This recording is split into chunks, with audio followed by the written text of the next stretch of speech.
Video को like करें, हमारे चैनल को सब्सक्राइब कर बेल आइकन जरूर प्रेस करें।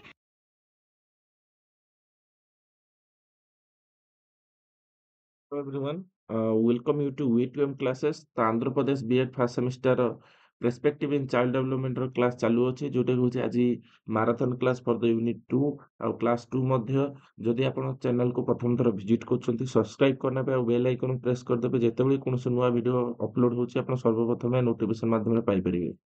ତ ଆପଣଙ୍କର କ୍ୱେଶ୍ଚନ୍ ଆନ୍ସର ବେସ୍ଡ ଫୁଲ୍ କନସେପ୍ଟ କଭର କରାଯାଉଛି ଆପଣ କ୍ଲାସ୍ଟି କଣ୍ଟିନ୍ୟୁ ଦେଖନ୍ତୁ ଆଉ ପୂର୍ବ ୟୁନିଟ୍ ଯଦି ଦେଖିବା ପାଇଁ ଚାହୁଁଛନ୍ତି ୟୁନିଟ୍ 1 ତାହେଲେ ଆପଣ ଚ୍ୟାନେଲର ପ୍ଲେଲିଷ୍ଟକୁ ଯିବେ ଆପଣଙ୍କର ପ୍ରେସ୍ପେକ୍ଟିଭ୍ ଚାଇଲ୍ଡ ଡେଭଲପମେଣ୍ଟର ପ୍ଲେଲିଷ୍ଟ ଅଛି ସେଠୁ ଆପଣ କ୍ଲାସ୍ ଗୁଡ଼ିକ କରିପାରିବେ। ତ ଆସନ୍ତୁ ଜାଣିବା ୟୁନିଟ୍ 2ର ଯେଉଁ ଆପଣ କଣ୍ଟେଣ୍ଟ ରହିଛି ଥିଓରିଜ୍ ଅଫ୍ ଡେଭଲପମେଣ୍ଟ। ତ ଏଠି ଆମେ ଜାଣିବା କେଉଁ କେଉଁ ଥିଓରି କଗ୍ନିଟିଭ୍ ଡେଭଲପମେଣ୍ଟ ଥିଓରି ଯେଉଁଟା ପିଆଗେଟ୍ ଦେଇଛନ୍ତି ସେ ବିଷୟରେ ଜାଣିବା ସାଇକୋସୋସିଆଲ ଥିଓରି ଅଫ୍ ଡେଭଲପମେଣ୍ଟ ଏରିକ୍ସନର ଜାଣିବା ତାପରେ ଥିଓରି ଅଫ୍ ମୋରାଲ ଡେଭଲପମେଣ୍ଟ କୋଲବର୍ଜର ଜାଣିବା ଥିଓରି ଅଫ୍ ସାଇକୋସେକ୍ସୁଆଲ ଡେଭଲପମେଣ୍ଟ ଫ୍ରୁଏଡ୍ଙ୍କର ଜାଣିବା ଆଉ ଥିଓରି ଅଫ୍ ଇମୋସନାଲ ଡେଭଲପମେଣ୍ଟ ଯେଉଁଟା ଦେଇଛନ୍ତି ଗୋଲ୍ଡେନ୍ ଷ୍ଟେନ୍ ତାଙ୍କ ବିଷୟରେ ଆମେ ଆଜି ଜାଣିବା। ୟୁନିଟ୍ 2ର ପ୍ରଥମ କ୍ୱେଶ୍ଚନ୍ ହେଉଛି ଆମେ ଡିସ୍କସ୍ କରିବା ପିଆଗେଟ୍ଙ୍କର ବିଭିନ୍ନ ଷ୍ଟେଜେସ୍ ଦେଇଛନ୍ତି ତ explain the different stages of Piaget cognitive development. ତ ଏଇ କ୍ୱେଶ୍ଚନ୍ ବିଷୟରେ ଆମେ ଡିସ୍କସ୍ କରିବା ବହୁତ ଇମ୍ପୋର୍ଟାଣ୍ଟ କ୍ୱେଶ୍ଚନ୍ ଆପଣଙ୍କର ଏକ୍ଜାମ୍ରେ ଆସିଥାଏ। ତ ଆପଣଙ୍କର ଏକ୍ଜାମ୍ରେ 15 ମାର୍କ କିମ୍ବା 5 ମାର୍କ କ୍ୱେଶ୍ଚନ୍ ଆସିବ ତ ସେଇ ହିସାବରେ ଆପଣଙ୍କୁ ମେନସନ୍ କରିଦେଇଛି ଯଦି 5 ମାର୍କ ଆସିଲା ଟିକେ ସର୍ଟ ଲେଖିବେ 1.5 ପେଜ୍ ଭିତରେ ଲେଖିବେ ଯଦି ଆପଣଙ୍କର 15 ମାର୍କ ଆସିଲା ତାହେଲେ ଆପଣ 5-6 ପେଜ୍ ଭିତରେ ଲେଖିପାରିବେ କୌଣସି ପ୍ରୋବ୍ଲେମ୍ ନାହିଁ। ତ ଆମେ ଆଜି ଡିସ୍କସ୍ କରିବା ଯେ stages of Piaget cognitive development ବିଷୟରେ। ତ ପିଆଗେ ହେଉଛନ୍ତି ଜଣେ ସୁଇଜରଲ୍ୟାଣ୍ଡ ସାଇକୋଲୋଜିଷ୍ଟ ଫିଲୋସଫର ବାୟୋଲୋଜିଷ୍ଟ ମଧ୍ୟ। ସେ କ'ଣ କରିଥିଲେ ନା ଆମର ଯେଉଁ କଗ୍ନିଟିଭ୍ ଡେଭଲପମେଣ୍ଟ ଉପରେ ସେ ଷ୍ଟେଜେସ୍ ଆଉ ଆସ୍ପେକ୍ଟ ବା ଷ୍ଟ୍ରକ୍ଚର ଦେଇଥିଲେ ଯେଉଁଟା ହେଉଛି ବୈଦିକ ସଂକ୍ରାନ୍ତୀୟ ବିଷୟବସ୍ତୁ ଉପରେ ଯେଉଁଟାକି ଆମେ କେତେ ଥିଙ୍କିଂ କରିପାରୁଛନ୍ତି ଗୋଟେ ପିଲାଟେ କେତେ ଥିଙ୍କ କରିପାରୁଛି କେତେ ଜିନିଷ ବୁଝିପାରୁଛି କେତେ ରିଜନିଂ ଆବିଲିଟି ରହୁଛି ତାର କଗ୍ନିଟିଭ୍ ଆସ୍ପେକ୍ଟଟାକୁ ହିଁ ସେ ପିଆଗେଟ୍ ଦେଇଛନ୍ତି ଆମେ ଜାଣିବା ସେ ବିଷୟରେ। Jean Piaget theory of cognitive development is one of the most influential frameworks in the study of how the children think evolve। ତାମାନେ କେମିତି ଗୋଟେ ପିଲାର ଥିଙ୍କିଂ ଇଭଲ୍ଭଟା ହେଉଛି ସେ ବିଷୟରେ ସେ ଥିଓରି ଦେଇଥିଲେ। ତ according to Piaget cognitive development occurs in the four major stages ଚାରିଟା ମେଜର ଷ୍ଟେଜେସରେ ଗତି କରିଥାଏ ପିଆଗେଟଙ୍କ ଅନୁସାରେ ଗୋଟେ ହ୍ୟୁମାନ ସାଇକେଲରେ। ତ each characteristics by the distinct way of thinking and understanding the world ତାମାନେ each stagesରେ stage 1 2 3 4 each stagesରେ ପିଲାମାନଙ୍କର thinking ଆଉ understanding levelଟା different ଥାଏ and these stages are universal ସବୁଆଡ଼େ ଏଇ stages ହିଁ ଚାଲିଥାଏ meaning they occur the same over all the children ଭିତରେ ଏଇ stages ହିଁ ଚାଲେ but the rate of progression can vary। ତ ପ୍ରୋଗ୍ରେସନ୍ ଭେରି ହେଇପାରେ କିନ୍ତୁ ଏଇ ଷ୍ଟେଜେସରେ ଏଇଭଳିଆ ହିଁ କଗ୍ନିଟିଭ୍ ଡେଭଲପମେଣ୍ଟ ପ୍ରୋସେସଟା ଚାଲିଥାଏ। ତ here is the detail explanation ବିଷୟରେ ଆମେ ଜାଣିବା। ତ ପ୍ରଥମେ ଆମେ ଜାଣିନେବା Jean Piaget was the Swiss psychologist philosopher and biologist ଏଇଟା ଆମେ ଭଲ ଭାବରେ ଜାଣିଯିବା। ଆପଣମାନଙ୍କର ଆଗାମୀ ଦିନରେ ଯେଉଁ OTT OST CTT ଏକ୍ଜାମରେ ବି ସବୁ MCQ ଆସିଥାଏ ତ ଆପଣ ଥିଓରି ସହିତ MCQ ପ୍ରାକ୍ଟିସ୍ କରିନେବେ ଏଇଠି। He also known as the father of child psychology. ତ ପିଆଗେଟ୍କୁ ଫାଦର ଅଫ୍ ଚାଇଲ୍ଡ ସାଇକୋଲୋଜି ବି କୁହାଯାଏ ଏଇଟା ଆପଣ ମନେ ରଖିଥାନ୍ତୁ କାହିଁକିନା ଆପଣ ଥିଓରି ଏକ୍ଜାମରେ ବି ଏକ୍ସପ୍ଲେନ୍ କରିବାକୁ ସୁବିଧା ହେବ। He is known as the radical constructivist। radical constructivist ମାନେ କ'ଣ ନା student learn through by own and they are the identify the child scientist। ତାମାନେ ପିଲାମାନେ ହେଉଛନ୍ତି ଜଣେ ଜଣେ କ'ଣ ନା ଚାଇଲ୍ଡ ସାଇଣ୍ଟିଷ୍ଟ ବୋଲି କମ୍ପେୟାର କରିଥିଲେ କିଏ କହିଥିଲେ ନା ପିଆଗେଟ୍ କହିଥିଲେ ତାଙ୍କୁ କ'ଣ କହିଥିଲେ ନା ରେଡିକାଲ କନଷ୍ଟ୍ରକ୍ଟିଭିଷ୍ଟ ଷ୍ଟୁଡେଣ୍ଟ କେମିତି ଲର୍ନ କରେ ବାୟ ଦ ଓନ୍ ନିଜ ଦ୍ୱାରା ସେ ଲର୍ନ କରିଥାଏ ହେଲା। ତ ତାପରେ ନେକ୍ସଟ ଆମେ ଜାଣିବା ହିଜ୍ ଇଣ୍ଟରେଷ୍ଟ ଅନ୍ ଦ ଏଟିମୋଲୋଜି ମାନେ କ'ଣ ନା ଫିଲୋସଫି କନସର୍ନ ୱିଥ୍ ନଲେଜ ଯେଉଁ ଫିଲୋସଫିଟା ନଲେଜ ସହିତ କନସର୍ନ କରେ ସେଟାକୁ ଏଟିମୋଲୋଜି କୁହାଯାଏ। ତାମାନେ ପିଆଗେଟ୍ଙ୍କର ଯେଉଁ ଥିଲା ତାଙ୍କ ଇଣ୍ଟରେଷ୍ଟ ଥିଲା ଏଟିମୋଲୋଜି ଉପରେ।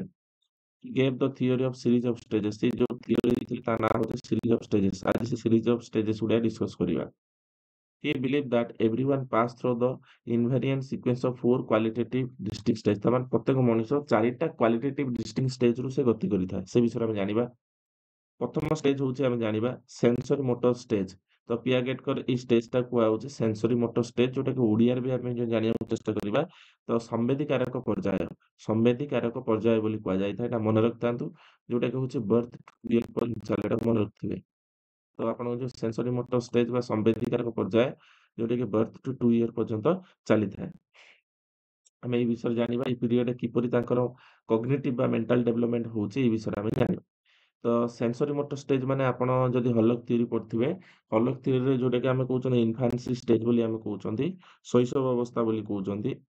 ସେଇଟାକୁ ଆମେ ପିଆଜେଙ୍କ ମତରେ କହୁଛନ୍ତି ସେନ୍ସରି ମୋଟର ଷ୍ଟେଜ୍ ବା ସମ୍ବେଦୀକାରକ ପର୍ଯ୍ୟାୟ ଯୋଉଟା ବର୍ଥ ଟୁ 2 ଇୟର ପର୍ଯ୍ୟନ୍ତ ଚାଲିଥାଏ। The sensory motor stage mark with the beginning of cognitive development and last from the birth until the approximately 2 years of the age. In this stage, infant primarily learn about the world through the sensory experience. ତା ମାନେ ଏଇ ସମୟରେ ପିଲାମାନେ ଯାହା ଶିଖିବେ sense organ ମାଧ୍ୟମରେ ଶିଖିବେ। ହଁ, ତ ଫିଜିକାଲ ଇଣ୍ଟରାକ୍ସନ ଫିଜିକାଲି ଇଣ୍ଟରାକ୍ଟ ହେଲା ପରେ their explore the environment using their sense. ତା ମାନେ ତାଙ୍କ ଚତୁଃପାର୍ଶ୍ୱରେ କଣ ହଉଛି ସେ ସେନ୍ସ ମାଧ୍ୟମରେ ଶିଖିବେ। ଯେମିତିକି ଦେଖିକି ସିଇଂ, ଟଚିଂ, ଟେଷ୍ଟିଂ, ହିୟରିଂ ଆଣ୍ଡ ସ୍ମେଲିଂ ଏହି ହିସାବରେ ସିଏ ଜାଣିଥାନ୍ତି। ଆଣ୍ଡ ମୋଟର ଆକ୍ସନ ଯେମିତିକି ଗ୍ରାସ୍ପିଂ, ଯେମିତି ଗୋଟେ ଜିନିଷକୁ ଜାବୁଡ଼ିକି ଧରିକି, କ୍ରାଇଂ, ୱାକିଂ ଚାଲିକି, ଯେମିତି ଗୁଣ୍ଡୁରିବା, ଏଇସବୁ କରିକି ସେମାନେ କଣ କରିଥାନ୍ତି ନା ଶିଖିଥାନ୍ତି। ତ ପିଆଗେଟ୍ ଡିଭାଇଡେଡ୍ ଦି ଷ୍ଟେଜ ଇନଟୁ ଦ 6 ସବ୍ ଷ୍ଟେଜେସ୍ ବି, ଯୋଉଟାକି ଆମର ବିଭିନ୍ନ ପ୍ରକାର ସବ୍ ଷ୍ଟେଜେସ୍ ରଖିଛନ୍ତି। 6 ଆହୁରି ଅଧିକ ଷ୍ଟେଜେସ୍ ବି ଅଛି। ତ ସେଇ ବିଷୟରେ ଆମେ ଟିକେ ଜାଣିବାକୁ ଚେଷ୍ଟା କରିବା। ବଟ୍ ଦ କି ଡେଭଲପମେଣ୍ଟ ଆର୍ ଫଲୋଜ। ତ କି ଡେଭଲପମେଣ୍ଟ ଗୁଡ଼ିକ ଆମେ ଚେଷ୍ଟା କରିବା ଜାଣିବାକୁ ହେଲା। ତ ଯଦି ଆମେ ଜାଣୁଛନ୍ତି ଏଇ ଷ୍ଟେଜରେ ତ ପିଲାମାନେ କିପରି ନିଜର ସେନ୍ସ ଅର୍ଗାନ ମାଧ୍ୟମରେ ସେ ସବୁ କିଛି କଗ୍ନିଟିଭ୍ ଡେଭଲପମେଣ୍ଟ କରିପାରୁଛନ୍ତି। ନା ଯଦି ସେ ବେଶୀ ଏଇ ସମୟରେ ପିଲାଟି ତା ପେରେଣ୍ଟାଲ କେୟାରରେ ଥାଏ। ତ ପିଲାଙ୍କ ଯୋଉ ବାପା ମା ତାଙ୍କୁ କେୟାର କରିଥାନ୍ତି। ତ ସେଇ ସମୟରେ ସିଏ ବାପା ମାଙ୍କୁ ହିଁ ଦେଖିଲେ ବା ବାପା ମା ଶବ୍ଦ ଶୁଣିଲେ ସିଏ କଣ କରିବେ ପାଖକୁ ଯିବେ। ଆଉ କେହି ଷ୍ଟ୍ରେଞ୍ଜର ଆସିଲେ ସେ ପାଖକୁ ଯିବେନି। କାହିଁକିନା ସେନ୍ସ ଅର୍ଗାନ ମାଧ୍ୟମରେ ସେ ଜାଣିନାହାନ୍ତି ତାଙ୍କର କେୟାର ଟେକର କିଏ।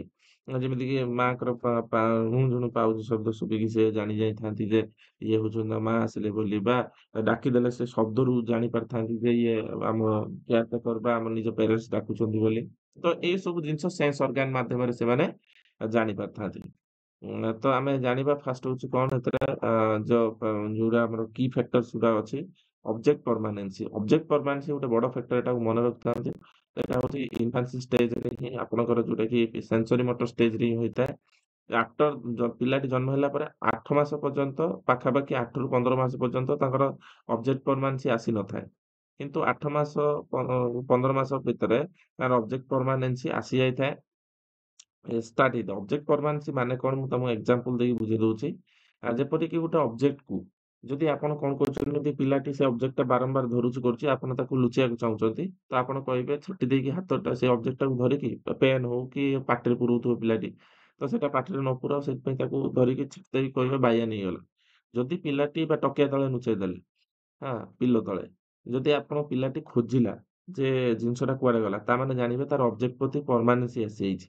ସେ ଅବଜେକ୍ଟଟାକୁ ସେ ଖୋଜୁଛି। ତା ମାଇଣ୍ଡରେ ଆସିଯାଇଛି ଯେ ଅବଜେକ୍ଟ ବୋଲି ଥିଲା, ସଙ୍ଗେ ସଙ୍ଗେ କୁଆଡେ ପଳେଇଲା, ସେ ଖୋଜିବାକୁ ଲାଗିବ। ଯଦି ନ ଖୋଜିଲା ତାମାନେ ଜାଣିବେ ତା ମାଇଣ୍ଡରେ ଅବଜେକ୍ଟ ପରମାନେନ୍ସି ଆସିନାହିଁ। ତାମାନେ ଏଟାରୁ ଆପଣ ଜାଣିଲେ କଣ, ଯଦି ତା ସାମ୍ନାରେ ଯୋଉ ଅବଜେକ୍ଟଟା ରହିଛି ସେ ୱାର୍ଲ୍ଡରେ ଏକ୍ଜିଷ୍ଟ କରୁଛି ବୋଲି ସେ ଜାଣିପାରୁଛି, ତାହେଲେ ଏଟା ଅବଜେକ୍ଟ ପରମାନେନ୍ସି ଆସିଲା। ଯଦି ତା ସାମ୍ନାରେ ନାହିଁ, ସେ ଅବଜେକ୍ଟଟା ଥିଲା ସଙ୍ଗେ ସଙ୍ଗେ ନାହିଁ, ସିଏ ତାପରେ ଭୁଲି ଯାଉଛି ବା ୱାର୍ଲ୍ଡରେ ଅଛି ବା ଏକ୍ଜିଷ୍ଟ କରୁନି ବୋଲି ସେ ଭାବୁଛି, ତାମାନେ ଆମେ ଜାଣୁଛନ୍ତି ତାର ଅବଜେକ୍ଟ ପରମାନେନ୍ସି ଆସିନି। ତାମାନେ ଏଇଟା ହଉଛି ବେଷ୍ଟ ଏକ୍ସାମ୍ପଲ ଆପଣଙ୍କୁ ବୁଝେଇଲି। ତ ସେଇ ହିସାବରେ ଆପଣ ଲେଖିପାରିବେ। ଏଠି ବି ଏକ୍ସାମ୍ପଲ ଦିଆ ହେଇଛି। ଯେମିତିକି ଆପଣଙ୍କର when the toy is hidden under the blanket, the child who has not yet developed the object permanency may be believe the toy has vanished। କୁଆଡେ ଉଭେଇ ଗଲା। ତାମାନେ ଅବଜେକ୍ଟ ପରମାନେନ୍ସି ନାହିଁ ବୋଲି ସେ ଜାଣିଲା। ମାନେ ପିଲାଟାର ନାହିଁ। ଯଦି ସେ ଖୋଜିଲା, ଅଛି ବୋଲି ଭାବିଲା, ତାମାନେ ସିଏ ଅବଜେକ୍ଟ ପରମାନେନ୍ସି ଆସିଯାଇଛି ତା ମାଇଣ୍ଡରେ। ଏଟା ଗୋଟେ ଫ୍ୟାକ୍ଟର ଅଛି। ତାପରେ ଆସିଲା ରିଫ୍ଲେକ୍ଟିଭ ବା ଇଣ୍ଟେନସନାଲ ବିହେଭିୟର। କଣ ନା ଅନଲାଇନ ରିଏକ୍ସନ ଷ୍ଟିମୁଲସ। ତାମାନେ ସିଏ ଯୋଉ ଲର୍ନ କରିନଥାଏ, ଅନଲାଇନ ଷ୍ଟିମୁଲସ ପିଲାଟି ଦେଇଥାଏ, ଯେମିତି ସକିଂ, ଲୁକିଂ, ରିଚିଂ, ଗ୍ରାସ୍ପିଂ। ଯେମିତି ସକିଂ, ଆଙ୍ଗୁଳିକି ସକ୍ କରୁଥିବ, ସେ ବୁଢା ଆଙ୍ଗୁଳି ପାଟିରେ ପୁରେଇ ସକ୍ କରୁଥିବ, ଏଟାକୁ ଶିଖା ହେଇନି, ସେ ଆପେ ଆପେ କରେ। ଲୁକିଂ, ଆପଣ କିଛି କହୁଥିବେ ସେ ଆପଣଙ୍କୁ ଗାଡରେଇକି ଅନେଇଥିବ, ଆପଣଙ୍କ କଥାକୁ ଶୁଣୁଥିବ। ରିଚିଂ, ଆପଣ ଗୋଟେ ହାତ ବଢେଇବେ, ସେ ହାତଟାକୁ ବା ଗୋଟେ ଅବଜେକ୍ଟଟା ଦେଖେଇବେ, ତାକୁ ଧରିବା ପାଇଁ ପେଟେଇ ପେଟେଇକି ଆସୁଥିବ। ତାପରେ ଗ୍ରାସ୍ପିଂ, ଆପଣ ଆଙ୍ଗୁଳି ଦେବେ, ସେ ଜାବୁଡିକି ଧରି ନବ। ତ ଏଗୁଡାକ ଶିଖା ଯାଏନି, ସେଟା ଆପେ ଆପେ କରିଥାଏ। ସେଇଟା କୁହାହଉଛି କଣ, ରିଫ୍ଲେକ୍ଟିଭ ବା ଇଣ୍ଟେନସନାଲ ବିହେଭିୟର ଗୁଡାକ କୁହାଯାଏ। ହଁ, ତାପରେ ଆସିଲା କଣ ମେଣ୍ଟାଲ ରିପ୍ରେଜେଣ୍ଟେସନ। ତ ଏଇ ଜାଗାରେ କଣ ହୁଏ ନା towards the end of the sensory motor stage, children develop the ability to mental image କରିବାକୁ ଡେଭଲପ ହେଇଥାଏ। କିନ୍ତୁ ତା ପୂର୍ବରୁ ସେ ମେଣ୍ଟାଲ ରିପ୍ରେଜେଣ୍ଟେସନ ଭଲ ଭାବରେ କରିପାରି ନଥାଏ। ଜଷ୍ଟ ସେ ମେଣ୍ଟାଲ ରିପ୍ରେଜେଣ୍ଟେସନ ଏଇଆ କରିଥାଏ ଯେ ତା ଫାଦର ମଦରକୁ ପିକ୍ଚର ବା ତାର ଟୋନକୁ ବା ସାଉଣ୍ଡକୁ ସେ ବୁଝିପାରିଥାଏ। ହେଲା, this foundation for the later development problem solving symbolic play ଭାବରେ ସେ ଶିଖିଥାଏ। ତାପରେ ଆସିଲା ଇମିଟେସନ, ଅନୁକରଣ କରିବା। ଇମିଟେସନ କଣ ନା ତା ବାପା ମାଙ୍କ ବା କିଛି କେହି ଯାଉଛନ୍ତି ତାକୁ ଏଇଭଳିଆ କରି ଗାଡି ଦେଇକି ଅନେକ ଅନୁକରଣ କରୁଥିବ। ହଁ, ତାପରେ ଆସିଲା ସେନ୍ସ ଆର୍ ଦ ଟିଚର। ତ ଏଇ ଷ୍ଟେଜରେ ସେନ୍ସେସ୍ ଆର୍ ଦ ଟିଚର ବୋଲି କୁହାଯାଇଥାଏ। ଏଇ ଷ୍ଟେଜଟା ଯୋଉଟା ସେନ୍ସରି ମୋଟର ଷ୍ଟେଜଟା ଆମେ କହୁଛନ୍ତି ସେଇଟାକୁ ସେନ୍ସ ମୋଟର ଷ୍ଟେଜ ବୋଲି, ସେନ୍ସ ମାଧ୍ୟମରେ ସେ ମୋଟର ଆକ୍ଟିଭିଟି କରିଥାଏ। ତାପରେ ଆମେ ଜାଣିବା ସେକେଣ୍ଡ ଷ୍ଟେଜ ଯୋଉଟାକି ହଉଛି ପ୍ରି ଅପରେସନାଲ ଷ୍ଟେଜ, ଯୋଉଟା 2 ରୁ 7 ବର୍ଷ ପର୍ଯ୍ୟନ୍ତ ଚାଲିଥାଏ। ଯୋଉଟାକି ଆମେ ଓଡିଆରେ କହୁଛନ୍ତି ସଂକାର୍ଯ୍ୟଧର୍ମୀ ପର୍ଯ୍ୟାୟ। ସଂକାର୍ଯ୍ୟଧର୍ମୀ ପର୍ଯ୍ୟାୟ ଓଡିଆରେ କୁହାଗଲା। ତ ଏଇଟା ପ୍ରି ଅପରେସନାଲ ଷ୍ଟେଜ, ମାନେ ଆପଣଙ୍କର ଅପରେସନାଲ ଷ୍ଟେଜ ପୂର୍ବରୁ ଯୋଉ ପ୍ରି ଷ୍ଟେଜଟା ଆସିଥାଏ ତାକୁ ଆମେ କହୁଛନ୍ତି କଣ, ପ୍ରାକ୍ ସଂକାର୍ଯ୍ୟଧର୍ମୀ ପର୍ଯ୍ୟାୟ। ତ ଏଇ ଷ୍ଟେଜରେ କଣ ହଉଛି ଆମେ ଜାଣିବା। This pre-operational stage span from about the 2 to 7 years age ପର୍ଯ୍ୟନ୍ତ ଏଟା ଚାଲିଥାଏ। 2 to 7 year age ପର୍ଯ୍ୟନ୍ତ ଏଟା ଚାଲିଥାଏ, ଏଟା ମନେ ରଖିଥିବେ। In this stage children begin to use the symbols, symbol use କରିବାକୁ ଆରମ୍ଭ କରିଥାଏ, represent the objects, but their thinking is still limited some critical way। ତ ତା thinking ଟା ଯାହା ବି ହେଲେ critical way ରେ ମାନେ limited way ରେ ଥିବ। They start to engage the symbolic play such as pretending a sticker କୁ ସେ ଚିପକଉଥିବ, as a is a sword and language development takes off। ତ ଏଇ ସମୟରେ ଲାଙ୍ଗୁଏଜ ଡେଭଲପମେଣ୍ଟ ହେଇଥାଏ। ତା ପରିବେଶ ଭିତରେ ସେ କଥା କହିବା ଶିଖିଥାଏ, ତା ଭିତରେ ତାର ଲାଙ୍ଗୁଏଜ ଡେଭଲପମେଣ୍ଟ ହୋଇଥାଏ।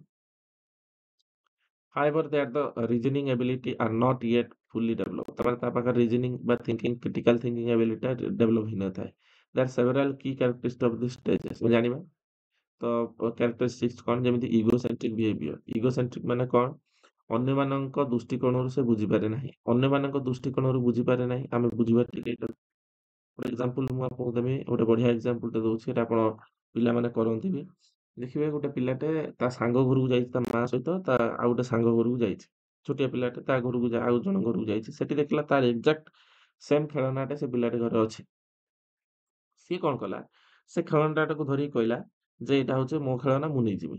ସିଏ ଜାଣିପାଇଲା, ସିଏ କୌଣସି ଭାବରେ ଭାବି ପାଇଲାନି ଯେ ବା ଅନ୍ୟ ଦୃଷ୍ଟିକୋଣରୁ ଭାବି ପାଇଲାନି ଯେ ଏଇଭଳିଆ ଆଉ ଗୋଟେ ଖେଳନା ବି ଥାଇପାରେ ଯୋଉଟା କି ଇଏ ଆଣିଛି।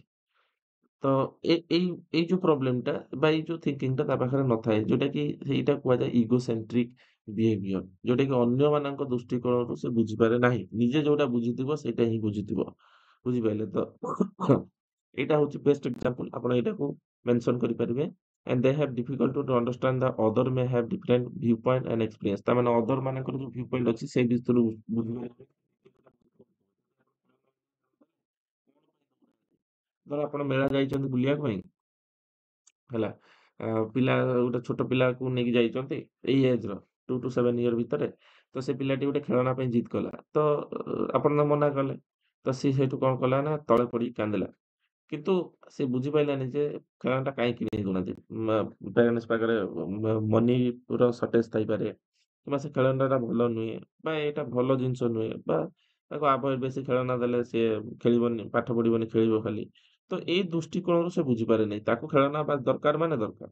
ବାସ୍ ଏଟା ବି ଗୋଟେ ଏକ୍ସାମ୍ପଲ ହେଇପାରେ। ବାସ୍ ଏଇଟା ହଉଛି ଇଗୋସେଣ୍ଟ୍ରିକ ବିହେଭିୟର। ତାପରେ ଆମେ ଆସିବା ଏନିମିଜିମ୍। ଏନିମିଜିମ୍ ମାନେ କଣ? ଏନିମିଜିମ୍ ମାନେ ହଉଛି ବିଭିନ୍ନ ପଦାର୍ଥ ବା ବସ୍ତୁରେ ଜୀବନ ଅଛି ବୋଲି ଭାବିବା। ତ ଏଇ ବୟସରେ ପିଲାମାନେ କଣ କରିଥାନ୍ତି ନା ଟୟ, କାର୍, ପୁଅ ପିଲା ଯେମିତି କଣ୍ଢେଇ ସହିତ ଝିଅ ପିଲା ଖେଳିଥାନ୍ତି।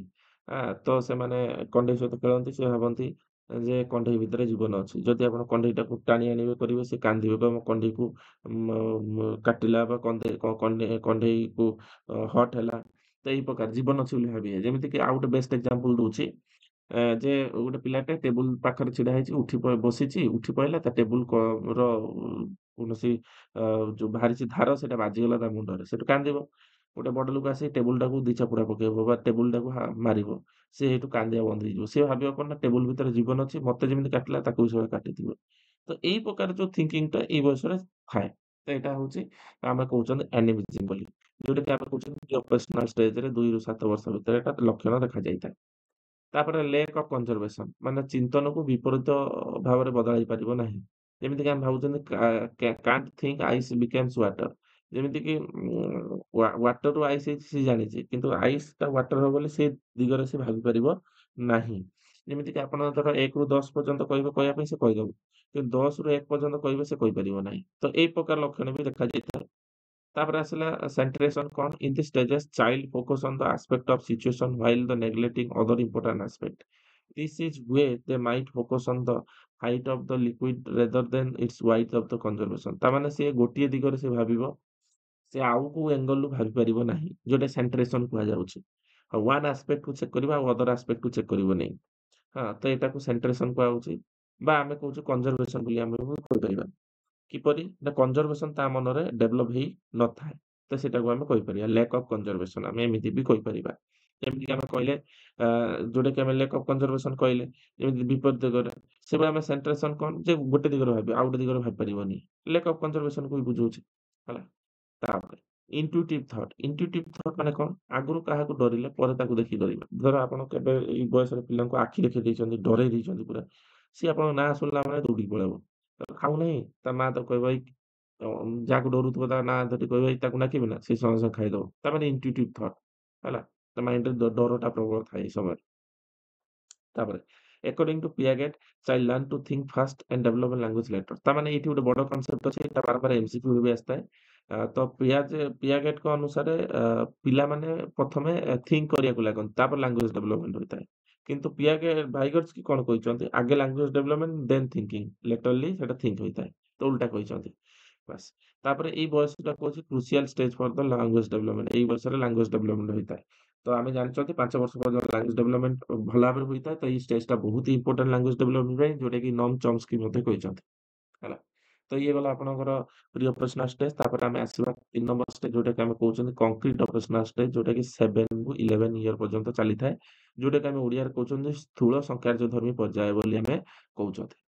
ତ ଏଇ ଷ୍ଟେଜରେ କଣ ହୋଇଥାଏ ନା the concrete operational stage occur between the age of 7 to 11 ପର୍ଯ୍ୟନ୍ତ ଏଟା ଚାଲିଥାଏ। In this stage children thinking become more logical and organised. ତ ଏଇ ସମୟରେ ପିଲାମାନଙ୍କର ଥିଙ୍କିଂଟା ମୋର୍ ଲଜିକାଲ ଅର୍ଗାନାଇଜ୍ଡ ୱେରେ ଥାଏ। ଲଜିକାଲ ମାନେ ଯୋଉଟାକି ଟିକେ ଲଜିକ ତାଙ୍କର ଏଇ ଷ୍ଟେଜରେ ଜଷ୍ଟ ଲଜିକଟା ଷ୍ଟାର୍ଟ ହେଇଥାଏ। କିନ୍ତୁ କଂକ୍ରିଟ ଅବଜେକ୍ଟ ପ୍ରତି ଆବଷ୍ଟ୍ରାକ୍ଟ ପ୍ରତି ନୁହେଁ। ଆବଷ୍ଟ୍ରାକ୍ଟଟା ଡେଭଲପ ହବ ଫର୍ମାଲ ଅପରେସନାଲରେ। ଆବଷ୍ଟ୍ରାକ୍ଟ ମାନେ ହାଇପୋଥେଟିକାଲ ଡିଡକ୍ଟିଭ ରିଜନିଂ। ନିଜସ୍ୱ କିଛି ନୂଆ କରିପାରିବା ଭଳିଆ। କିନ୍ତୁ କଂକ୍ରିଟ ମାନେ ଆଜ୍ ୟୁଜୁଆଲ ଯେମିତି ଅଛି ସେଇଭଳିଆ ସଲ୍ଭ କରିବେ ମ୍ୟାଥକୁ ବା ୟାକୁ ବାସ୍ ଲଜିକାଲ ଷ୍ଟାର୍ଟ ହେଇଥାଏ logical thinking. But they still very concrete and they struggle with the abstract and hypothetical reasoning କରିପାରନ୍ତି ନାହିଁ। ତ cognitive development during this stage include several କଣ? ନା ଏଇ ସମୟରେ ସେମାନେ କନଜର୍ଭେସନ କରିଦେଇଥାନ୍ତି। କନଜର୍ଭେସନ ମାନେ କଣ? ମାନେ କଂକ୍ରିଟ ଅପରେସନାଲ ଷ୍ଟେଜରେ ପିଲାମାନେ କନଜର୍ଭେସନ କରିଥାନ୍ତି। ଯେମିତିକି ମୁଁ ଗୋଟେ ଏକ୍ସାମ୍ପଲ ଦେବି ବଢିଆ ଏକ୍ସାମ୍ପଲଟେ। ଯଦି ଆପଣଙ୍କର ଗ୍ଲାସରେ ପାଣି ଅଛି ସେମ୍ ଗ୍ଲାସ୍ ନେବେ ଗୋଟେ ମୋଟା ଗ୍ଲାସ୍ ଆଉ ଗୋଟେ ହଉଛି ସରୁଆ ଗ୍ଲାସ୍। ମୋଟା ଗ୍ଲାସ୍ ହେଲେ ଟିକେ ହାଇଟ୍ କମ୍ ହବ କିନ୍ତୁ ମୋଟା ହବ। ଆଉ ଗୋଟେ ହଉଛି ସରୁଆ ଗ୍ଲାସ୍ ନେବେ ତାର ହାଇଟ୍ ୱାଇଡଥ୍ କମ୍ ହବ କିନ୍ତୁ ହାଇଟଟା ଅଧିକ ହବ। ତ 2ଟା ଗ୍ଲାସରେ ସେମ୍ ପାଣି ଧରୁଥିବ। ତ ଯଦି ଆମେ କଣ କଲେ 2ଟା ଗ୍ଲାସରେ ପାଣି ପୁରେଇକି ପିଲା ଆଗରେ ରଖିଦେଲେ ଯେ କହିଲେ କୋଉ ଗ୍ଲାସରେ ଅଧିକ ପାଣି ଅଛି?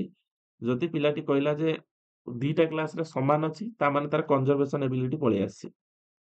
ଯଦି ସିଏ କଣ କରୁଛି ନା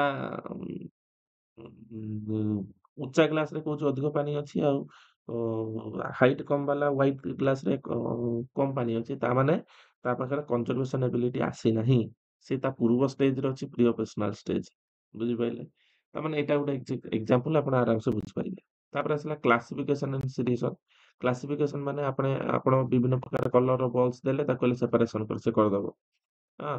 ତାମାନେ ସେଠୁ ସେ ଜାଣିପାରୁଛି ଯେ କଣ ଏଟା ସେପାରେସନ ହେଇପାରିବ। କାରଣ ଲଜିକାଲ ଥିଙ୍କିଂ କଂକ୍ରିଟ ଅବଜେକ୍ଟ ପ୍ରତି ତାର ଆସିଯାଇଥାଏ। ରିଭର୍ସିବିଲିଟି କରିପାରିବ ସେ। ଯେମିତିକି ସେଠି ରିଭର୍ସ କରିପାରୁନଥିଲା ଇରିଭର୍ସିବିଲିଟି ଥିଲା।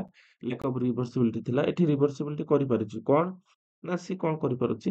ନା 1ରୁ 10 ପର୍ଯ୍ୟନ୍ତ ଡାକିଲା ବେଳକୁ ଡାକି ଦଉଛି। 10ରୁ 1 ପର୍ଯ୍ୟନ୍ତ ଡାକିଲା ବେଳକୁ ସେ ଡାକି ଦଉଛି।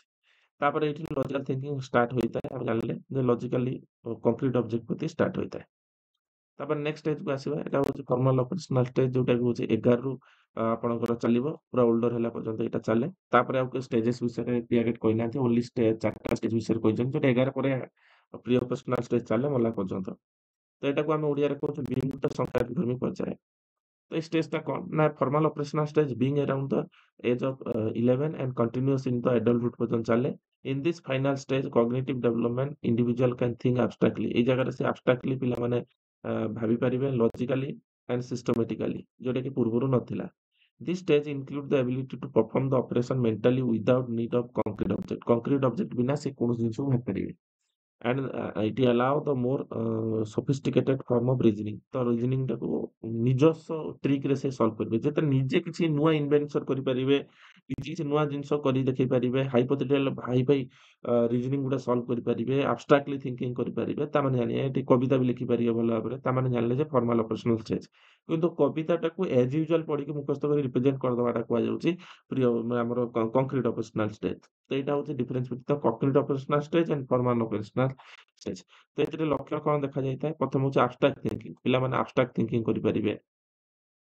ହଁ, ଗୋଟେ ନୂଆ କିଛି ଥିଙ୍କିଂ କରିପାରିବେ ତାପରେ ହାଇପୋଥେଟିକାଲ ରିଜନିଂ ସଲ୍ଭ କରିପାରିବେ କ୍ରିଟିକାଲ ମ୍ୟାଥ ମାନେ ଆମର ଯୋଉ ପେଡାଗୋଜି ବି ଯଦି ଆପଣ ପଢୁଛନ୍ତି ତ କ୍ରିଟିକାଲ ପେଡାଗୋଜି ମାନେ ପୁରା ବେସ୍ ଲେବୁଲ ଆପଣଙ୍କର ହାଇ ଲେବୁଲ କ୍ୱେଶ୍ଚନ ଆସୁଛି ତାକୁ ସଲ୍ଭ ତାମାନେ ଆପଣ ଅଲରେଡି ଫର୍ମାଲ ଅପରେସନ ଷ୍ଟେଜରେ ଅଛନ୍ତି ବୋଲି ସେଗୁଡା ପଢୁଛନ୍ତି ନହେଲେ ତ ଛୋଟ ପିଲାଙ୍କୁ ତ ସେ ଦିଆଯାଏନି ପଢିବା ପାଇଁ ନା ରିଜନିଂ ହଉ ହାଇ ଲେବୁଲ ମ୍ୟାଥ ହଉ ତାପରେ ଆସିଲା ପ୍ରୋପୋଜିସନାଲ ଥଟ୍ ବିଭିନ୍ନ ପ୍ରକାର ଥଟ୍ ଆସିଥାଏ ତା ପିଲାଙ୍କ ମାଇଣ୍ଡରେ ଗୋଟେ ହାଇ ଲେବୁଲ ଥଟ୍ ଆସିଥାଏ ତାପରେ ମେଟା କଗ୍ନିସନ ଆସିଥାଏ ତ additionally in this formal stage also develop the metacognition the ability to think about their own thinking ନିଜେ କଣ ଭାବୁଛନ୍ତି ତାପରେ ବି ସେ ନିଜେ କଣ କରୁଛନ୍ତି ତାପରେ ସେ ଭାବନା ରଖିପାରୁଛନ୍ତି ପ୍ରୋବ୍ଲେମ ସଲଭିଂ ଷ୍ଟ୍ରାଟେଜି ଫଲୋ କରିପାରୁଛନ୍ତି ଏଟା ହଉଛି ମେଟାକଗ୍ନିସନ ମେଣ୍ଟାଲ ଉପରେ ସେ ଥିଙ୍କ କରିପାରେ ମେଣ୍ଟାଲି ସେମାନେ ଷ୍ଟ୍ରଙ୍ଗ ଥାନ୍ତି ଏ ସମୟରେ ବାସ୍ ତ ସମରି ଆମେ ଜାଣିଛନ୍ତି ସେନ୍ସରି ମୋଟର ଷ୍ଟେଜ ବିଷୟରେ ଜାଣିଲେ ପ୍ରି ପର୍ସନାଲ ଷ୍ଟେଜ ବିଷୟରେ ଜାଣିଲେ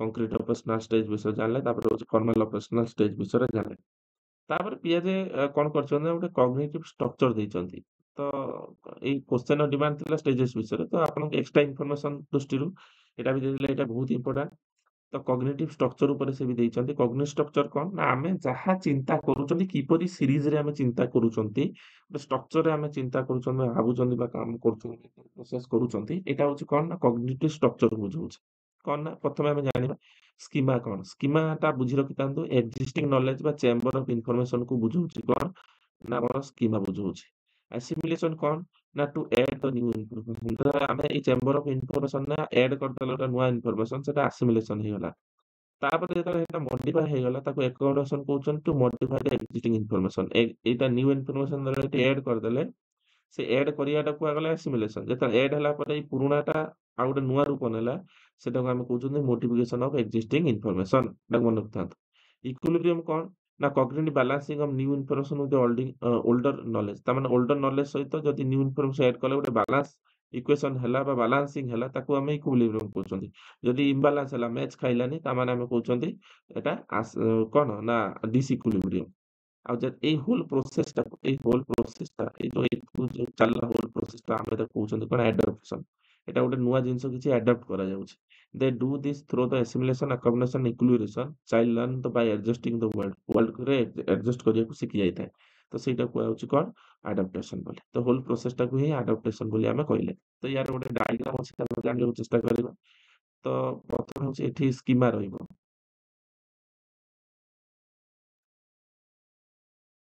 ଆମେ କହୁଛନ୍ତି ଏଠି ଆମେ କଣ କହୁଛନ୍ତି ସ୍କିମାକୁ ରଖିଲେ ସ୍କିମାଟା ହଉଛି କଣ ଚେମ୍ବର ଅଫ ନଲେଜ ଗୋଟେ ଏକ୍ସାମ୍ପଲ ଦେବି ଗୋଟେ ଛୋଟ ପିଲାଟେ ସେ କଣ କରିଛି ନା ତା ଘରେ ପରିବେଶରେ ବଢିଛି ସିଏ କଣ କରିଛି ନା ଘରେ ଗୋଟେ ବିଲେଇ ଅଛି ତାକୁ ଛୋଟବେଳୁ ସେ ଦେଖିଛି ତାକୁ ସେ ବିଲେଇ ବୋଲି ଘରେ ସବୁ କୁହନ୍ତି ବିଲେଇ ବିଲେଇ ଖାଇଲା ବିଲେଇ ଶୋଇଛି ଏଠି ବିଲେଇ ଦୌଡୁଛି ଏମିତି କହିଲା ଯେତେବେଳେ ପିଲାଟି ଜାଣିଗଲା ଏଟା ବିଲେଇ ତାର ଗୋଟେ ମାଇଣ୍ଡରେ ଗୋଟେ ଚେମ୍ବର ଅଫ ନଲେଜ ହେଲା ସ୍କିମା ମାନେ କଣ ଆମେ କହୁଛନ୍ତି ସ୍କିମା ମାନେ କହୁଛନ୍ତି କଣ ନା ଚେମ୍ବର ଅଫ ଇନଫର୍ମେସନ ବା ଏକ୍ଜିଷ୍ଟିଂ ନଲେଜ କହୁଛନ୍ତି ତା ପୂର୍ବରୁ ଯୋଉଟା ଅଛି ତା ପାଖରେ ତାମାନେ ସେ ଜାଣିଲା ବିଲେଇର ଷ୍ଟ୍ରକ୍ଚର ତା ମାଇଣ୍ଡରେ ପଶିଗଲା ହେଲା କଣ ନା ବିଲେଇର ଚାରିଟା ଗୋଡ ଲାଞ୍ଜ ଆଉ ମୁହଁଟା ଏଇଗୁଡା ଦେଖିବା ତା ଷ୍ଟ୍ରକ୍ଚର ସେ ଫର୍ମାଟ ବନେଇ ଦେଇଛି ଯୋଉ ଏକ୍ଜିଷ୍ଟିଂ ନଲେଜ ଗୋଟେ ବନେଇ ଦେଇଛି ହେଲା ତାକୁ ସ୍କିମା ବୋଲି କହିଲେ ଯେତେବେଳେ ସିଏ ଜୁ କୁ ଯାଇଛି ମା ସହିତ ବୁଲିବା ପାଇଁ ନନ୍ଦନକାନନ ଯାଇଛି ନନ୍ଦନକାନନରେ ଗୋଟେ ବାଘକୁ ଦେଖିଲା ସେ ବାଘକୁ ଦେଖି ବିଲେଇ କହିଦେଇଛି ମା ବିଲେଇ ଏଟା ତାମାନେ ସିଏ କଣ କଲା ନା ତା ଯୋଉ ପୂର୍ବରୁ ଯୋଉ ନଲେଜ ଟା ଥିଲା ସେଟା କଣ ଫର୍ମେସନ ହେଇନଥିଲା, ତାକୁ ଆସିମିଲେଟ କରାଯାଇନଥିଲା। ସେ ବିଲେଇ ଦେଖିଦେଲା ହେଲା। ବିଲେଇ ଦେଖିନେଲା। ବିଲେଇ ଦେଖିକି ସେ ନା ବାଘକୁ ଦେଖିକି ସେ ବିଲେଇ କହିଦେଲା। ତାମାନେ ସେ କଣ ଜାଣିଲା ନା ଏଟା ସେ ଭୁଲ କହିଛି। ଅବଶ୍ୟ ବାଘ ବାଘ କଣ ବିଲେଇ ହେଇପାରିବ ନା ବିଲେଇ କଣ ବାଘ ହେଇଯିବ? ସେମିତି ତ ହବନି ନା। ତାମାନେ ସେ ଏଟା ବାଘ ବୋଲି କହିବା ଜାଣିବା ଦରକାର। ସେଇ ଟାଇମରେ ମା କହିଲେ ଯେ ଏଟା ହଉଛି କଣ ନା ବାଘ ବୋଲି କୁହାଗଲା। କଣ ନା ଏଟା ହଉଛି ଅ ବାଘ। ଏଟା ହଉଛି କଣ ନୂଆ ଇନଫର୍ମେସନ ଦିଆଗଲା।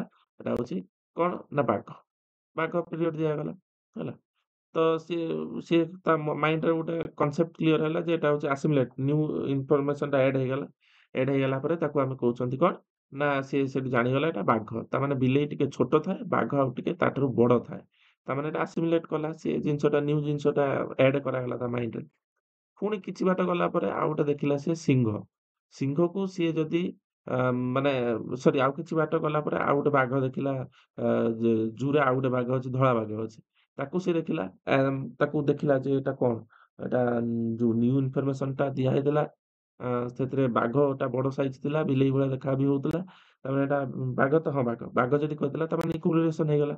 ତାମାନେ ଯୋଉ ପୁରୁଣା ଇନଫର୍ମେସନ ଚେମ୍ବର ଥିଲା ସ୍କିମାରେ ବିଲେଇ ବୋଲି, ନୂଆ ଇନଫର୍ମେସନ ଏଡ୍ କରାଗଲା ବାଘ ବୋଲି। ଯେତେବେଳେ ଆଉ ଗୋଟେ ବାଘ ଦେଖିଲା ତାକୁ ବାଘ ବୋଲି କହିପାରିଲା, ଇକ୍ୱେଲେସନ ହେଇଗଲା, ଏଟା ଆକମୋଡେସନ ପିରିୟଡ ପର୍ଯ୍ୟନ୍ତ ହେଇଗଲା।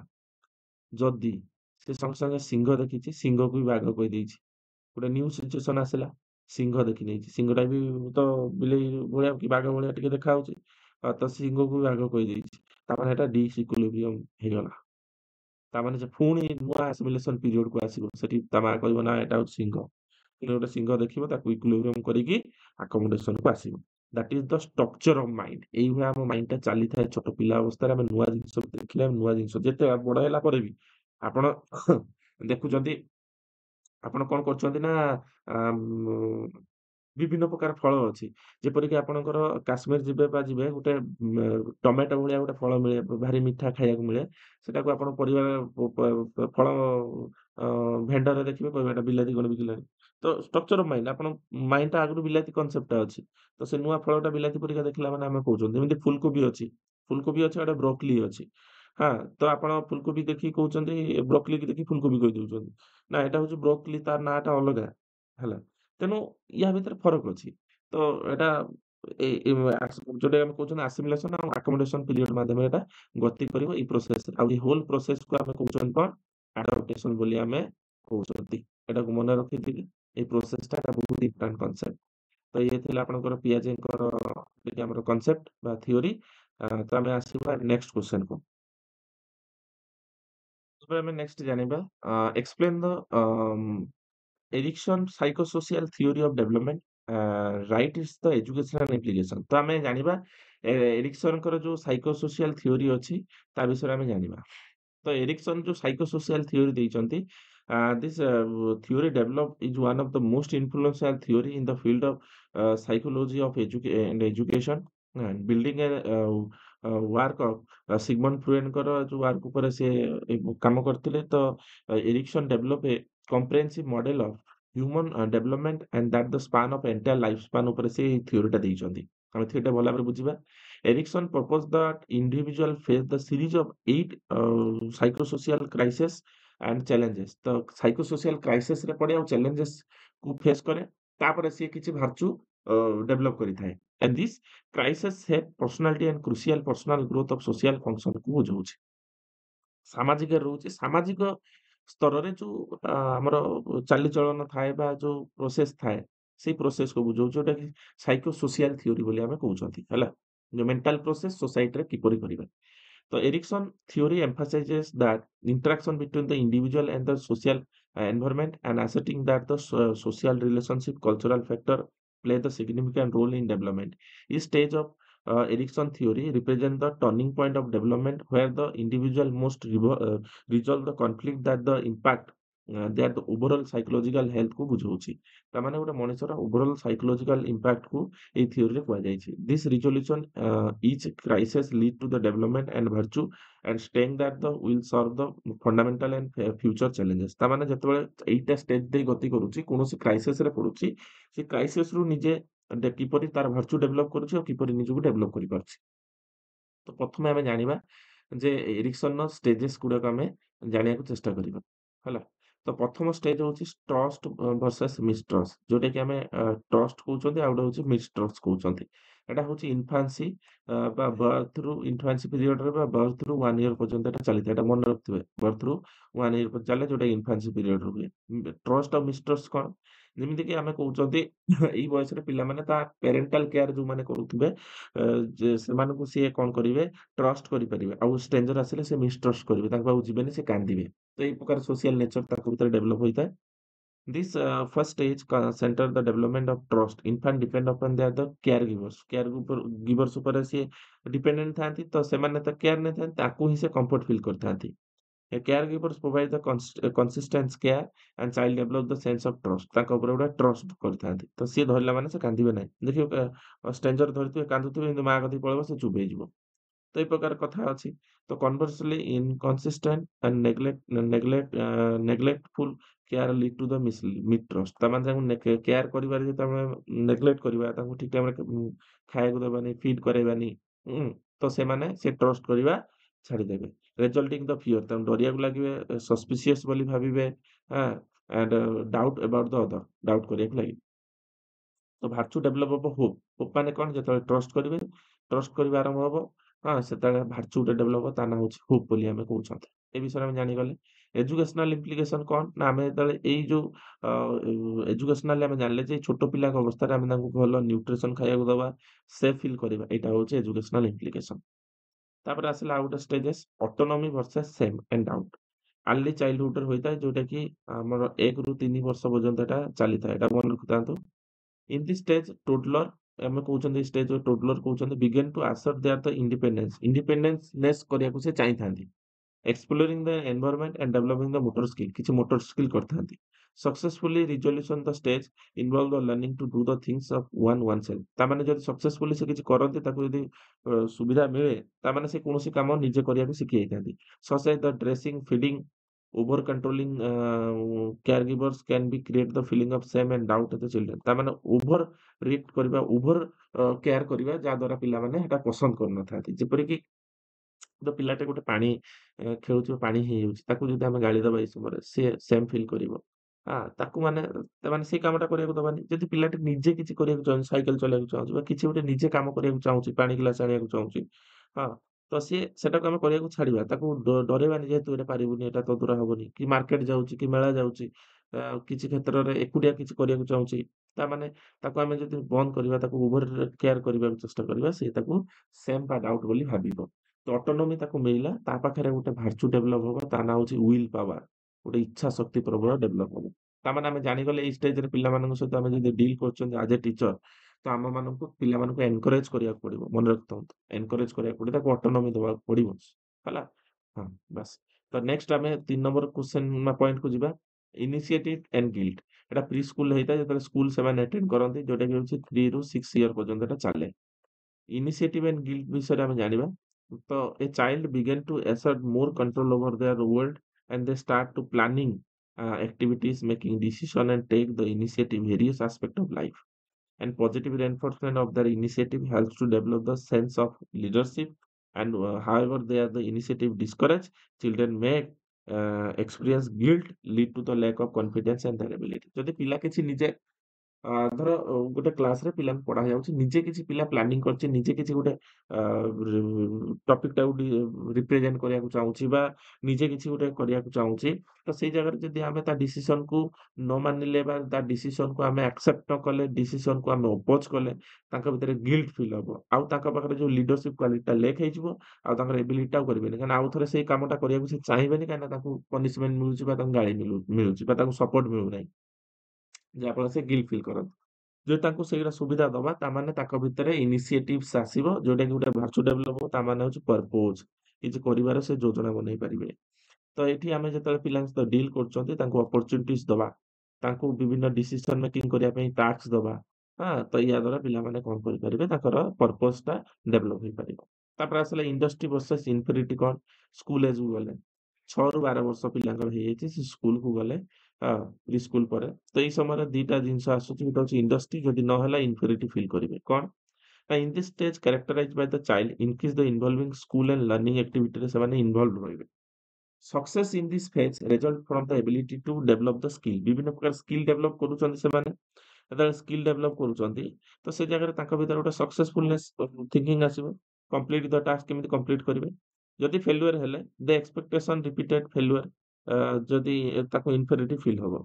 where the child might believe they are not capable ସେମାନେ capable ଫିଲ୍ କରିବେନି। ଯଦି ପିଲାଟି ଏଇ ସମୟରେ କମ୍ ମାର୍କ ରଖିଛି ତାକୁ ଆମେ କଣ କଲେ କହିଲେ ତୁ ଗଧ ତୁ ପାଠ ପଢୁନୁ ତୁ ଏ କରୁଛୁ କରୁଛୁ ତାଙ୍କ ଭିତରେ ଆଉ ଇଣ୍ଡଷ୍ଟ୍ରି ବା ଆମେ କହୁଛନ୍ତି କଣ ତାଙ୍କ ଭିତରେ ଗୋଟେ ଉଦ୍ଦୀପନା ଜାଗ୍ରତ ହବନି ଯୋଉଟା କି ସେ capable ଫିଲ୍ କରିବେନି। ଯଦି ସେ କମ୍ ମାର୍କ ରଖିଲେ ତାକୁ ଆମେ ସପୋର୍ଟ ଦବା ତାକୁ କହିବା ତୁ ବଢିଆ ମାର୍କ ରଖିଛୁ ଆରଥରକୁ ଆହୁରି ବଢିଆ ରଖିପାରିବୁ ଆଉ ଟିକେ ଲିଭର କର ତାମାନେ ସେ capable ହବାକୁ ଚେଷ୍ଟା କରିବେ ଆଉ ଇଣ୍ଡଷ୍ଟ୍ରି ଫିଲ୍ କରିବେ। ତ ଏଇ ଜାଗାରେ ଯଦି ଆମ ପିଲାଟି capable ଅଛି ଆଉ କିଛି କାମ କରିଦଉଛି ସେଟାରେ ଗୋଟେ ଭାର୍ଚ୍ୟୁ ଡେଭଲପ ହବ ତା ନାଁ ହଉଛି କମ୍ପିଟେନ୍ସିସ୍। ସେ କମ୍ପିଟେନ୍ସ କରିବାକୁ ଚାହିଁବ କମ୍ପିଟିସନ କରିବାକୁ ଚାହିଁବ। ତ ଏଇ ଜାଗାରେ ଟିଚର ହିସାବରେ ପିଲାଙ୍କୁ ରେକଗ୍ନାଇଜ କରିବା ଦରକାର ପିଲାଙ୍କୁ ସେଲିବ୍ରେଟ କରିବା ଦରକାର।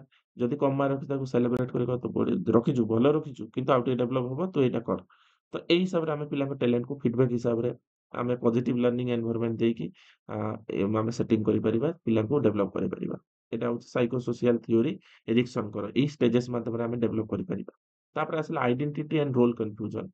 ଆଇଡେଣ୍ଟିଟି ରୋଲ କନଫ୍ୟୁଜନ ଯୋଉଟା ଆସେ ଆଡୋଲସେନ୍ସ ପିରିୟଡ ଆସେ ଯୋଉଟା କି 12 ରୁ 18 ବର୍ଷ ଭିତରେ। ତ ଆଡୋଲସେନ୍ସ ଫେସ୍ ଦ ଟାସ୍କ ଡେଭଲପିଂ ପର୍ସନାଲ ଆଇଡେଣ୍ଟିଟି ନିଜର ଗୋଟେ ପର୍ସନାଲ ଆଇଡେଣ୍ଟିଟି ତିଆରି କରିବାକୁ ସେ ସମୟରେ ଚାହାନ୍ତି। ଇନକ୍ଲୁଡିଂ ଭ୍ୟାଲୁ ତାଙ୍କ ଲାଇଫରେ ଭ୍ୟାଲୁ ଥିବା ଦରକାର ଗୋଲ୍ସ ଥିବା ଦରକାର ଆଉ ସେନ୍ସ ଅଫ ସେଲ୍ଫ ଥିବା ଦରକାର ନିଜକୁ ନିଜେ ଚିହ୍ନି ପାରିବ ଥିବା ଦରକାର।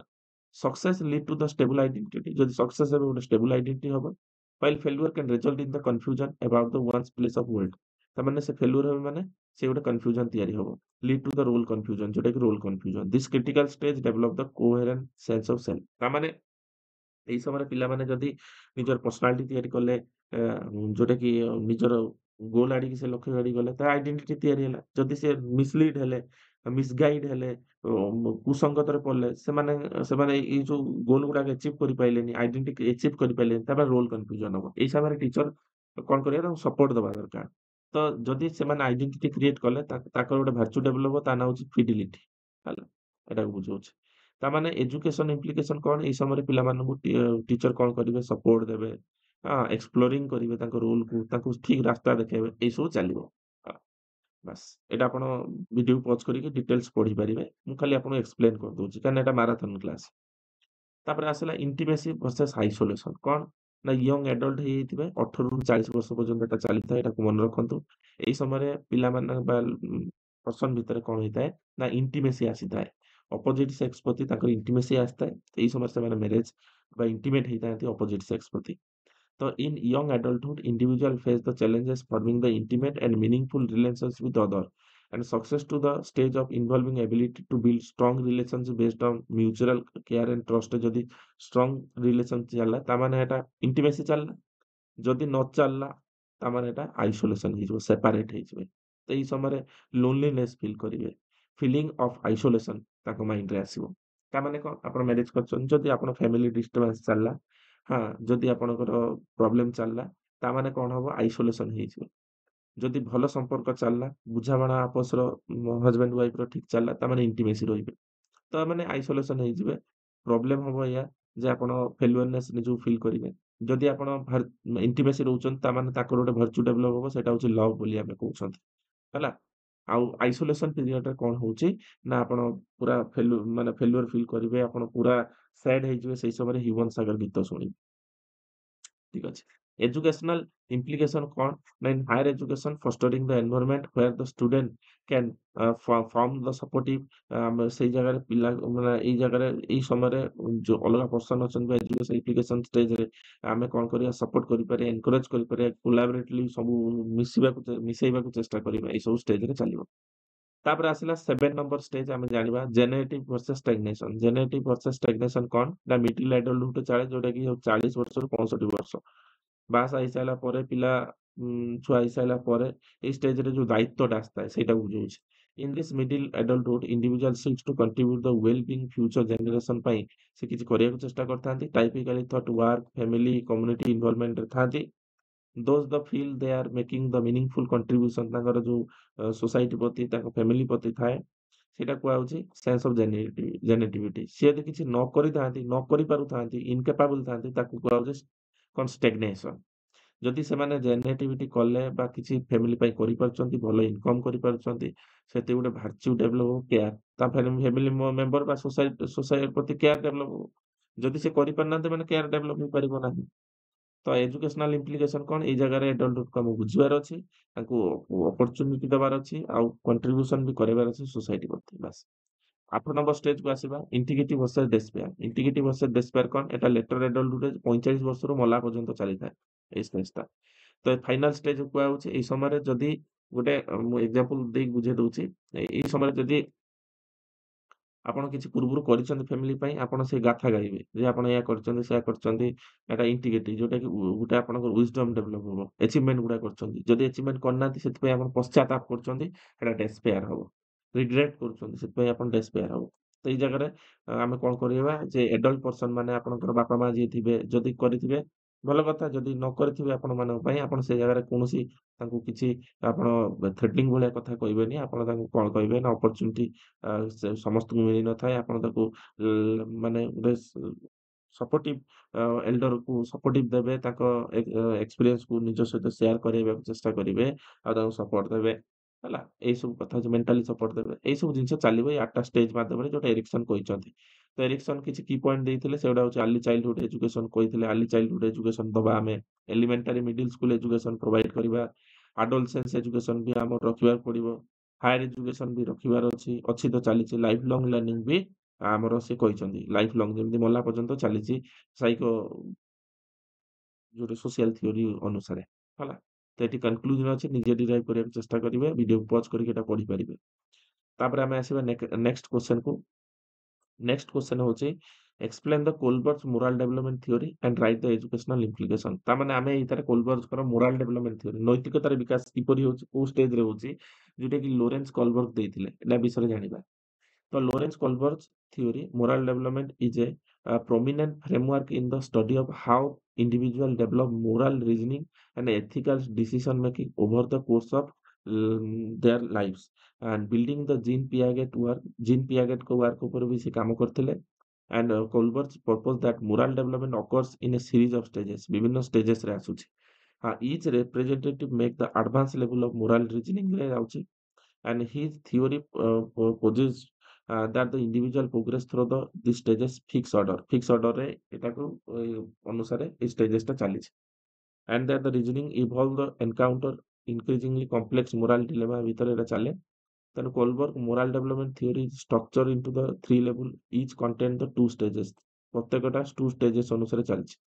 These levels are based on the way of individual justify their behavior को justify କରାଯାଉଛି, move from the focus of external consequence ପର୍ଯ୍ୟନ୍ତ ଯାଉଛି and more internalized principle and reasoning about the right and wrong, କୋଉଟା right ଆଉ wrong। ଯେତେବେଳେ ଆମେ moral reasoning କଥା ହଉଛନ୍ତି, ଯେତେବେଳେ ଆମେ decision ନେଇପାରିବା ଏଇଟା wrong ଏଇଟା right, ଆମେ right କାମ କରିବା wrong କାମ କରିବାନି, ସେତେବେଳେ ଏଟା କହୁଛୁ moral reasoning ବୋଲି ଆମେ କହିଥାନ୍ତି। ଏଟାକୁ ମନେ ରଖିଥାନ୍ତୁ। ତାପରେ ଆମେ ଆସିବା କୋଲବର୍ଗଙ୍କର moral development ର ଯୋଉ stages ରହିଛି ତା ବିଷୟରେ discuss କରିବା। ପ୍ରଥମେ ଆସୁଛି କଣ ପ୍ରି କନଭେନ୍ସନାଲ ଲେବୁଲ ବା ଆମେ ଷ୍ଟେଜ 1 2 ଏଥିରେ ରହୁଛି। ତ ମନେ ରଖନ୍ତୁ ଲେବୁଲ 1 ଏଟା କୁହାଯାଉଛି, ଏଟା ଲେବୁଲ 1 ବୋଲି ଆମେ କହୁଛନ୍ତି, ଯୋଉଟାରେ ଷ୍ଟେଜେସ୍ ରହୁଛି। ଇଚ୍ ଲେବୁଲରେ ଗୋଟେ ଦିଟା ଷ୍ଟେଜେସ୍ ଥାଏ। ତ ପ୍ରଥମ ଷ୍ଟେଜେସ୍ ର ନାଁ ହଉଛି ଲେବୁଲର ନାଁ ହଉଛି ପ୍ରି କନଭେନ୍ସନାଲ ଲେବୁଲ, ଆଉ ଷ୍ଟେଜ 1 2 ଏତାର ରହୁଛି ହେଲା। 1 2 ରହୁଛି ଲେବୁଲ 1 ଆଉ ଷ୍ଟେଜେସ୍ 1 2 ରହୁଛି ଏତାର ବିଷୟରେ ଡିସ୍କସ କରିବା। ତ ପ୍ରି କନଭେନ୍ସନାଲ ଲେବୁଲ is typically seen in children. तो ये चिल्ड्रेन भीतर एटा देखा जाता है।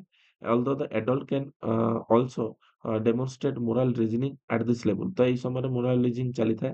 at this stages moral reasoning is based on the external consequences and desire about the punishment or gain reward। ତା ମାନେ ଏଇ ସମୟରେ ସେମାନେ ପନିଶମେଣ୍ଟ ଆଉ ରିୱାର୍ଡ ଓରିଏଣ୍ଟେସନରେ କାମ କରିଥାନ୍ତି ବା ପନିଶମେଣ୍ଟ ଆଭଏଡ କରିଥାନ୍ତି, ଆଉ ରିୱାର୍ଡ ଓରିଏଣ୍ଟେସନରେ କାମ କରି ପିଲାମାନେ morality ଦେଖେଇଥାନ୍ତି। thus reasoning at this level is largely egocentric and individual view of the moral। ତା ମାନେ ଆମେ ୟା ପୂର୍ବରୁ ଆମେ ଗୋଟେ କଣ କରିବା ନା କୋଲବର୍ଗଙ୍କର ଗୋଟେ ଫେମସ୍ କାହାଣୀ ଅଛି, ଯୋଉଟା କି ଆମେ କହୁଛନ୍ତି ଯୋଉଟା କି ଆମେ ଗୋଟେ କାହାଣୀ ଅଛି, କାହାଣୀଟାକୁ ବୁଝିବା। ହେନ୍ସ ଡିଲେମା ବୋଲି ଆମେ କହୁଛନ୍ତି। ହେନ୍ସ ଡିଲେମା, ହେନ୍ସ ବୋଲି ଗୋଟେ ବ୍ୟକ୍ତି ଥିଲେ, ଗୋଟେ ଡିଲେମାରେ ପଡିଥିଲେ। ଏଇ ବିଷୟରେ ଆମେ କହିବା କଣ ନା ଦିନେ କଣ ହେଇଛି ଗୋଟେ ହେନ୍ସ ଲୋକ ନାମକ ଗୋଟେ ଲୋକ ତାଙ୍କ ୱାଇଫଙ୍କର ଦେହ ବହୁତ ହି ଖରାପ ଅଛି। ଗୋଟେ ମେଡିସିନ ଦରକାର। ସେ ମେଡିସିନଟା ଯଦି ଆମେ ଦବା ତାମାନେ ସିଏ ତାଙ୍କ ୱାଇଫ ବଞ୍ଚିପାରିବ। ଯଦି ସିଏ ନ ଦେଇପାରିବ ତାମାନେ ତା ୱାଇଫଙ୍କ ଡେଥ୍ ହେଇଯିବ। ସେ ମେଡିସିନଟା ଗୋଟିଏ ମେଡିସିନ ଷ୍ଟୋରରେ ହିଁ ଆଭେଲେବଲ ଅଛି ଯୋଉଟାକି ରାତିରେ ଅଲରେଡି କର୍ଫ୍ୟୁ ଚାଲିଛି, ଦୋକାନ ସବୁ ବନ୍ଦ ହେଇଯାଇଛି। ତାକୁ ସେ ମେଡିସିନ ଆଣିକି ପିଲାମାନଙ୍କୁ ଦବାର ତା ୱାଇଫକୁ ଦବାର ଅଛି। ତ ସିଏ କଣ କରିବ? ଯଦି ସେ ଦୋକାନକୁ ଭାଙ୍ଗିକି ସଟର ଭାଙ୍ଗିକି ଯଦି ମେଡିସିନ ଆଣିକି ଦଉଛି ତ ସେଟା ଗୋଟେ ମୋରାଲିଟି ଦୃଷ୍ଟିରୁ ତ ଏଟା ଠିକ ନୁହେଁ ନା ଯେ ଚୋରି କରିବାଟା। ଆଉ ଯଦି ସେ ନ ବି ଦଉଛି ଏମିତିରେ ତା ୱାଇଫକୁ ମାରିଦବା ଏଟା ବି ଠିକ ନୁହେଁ।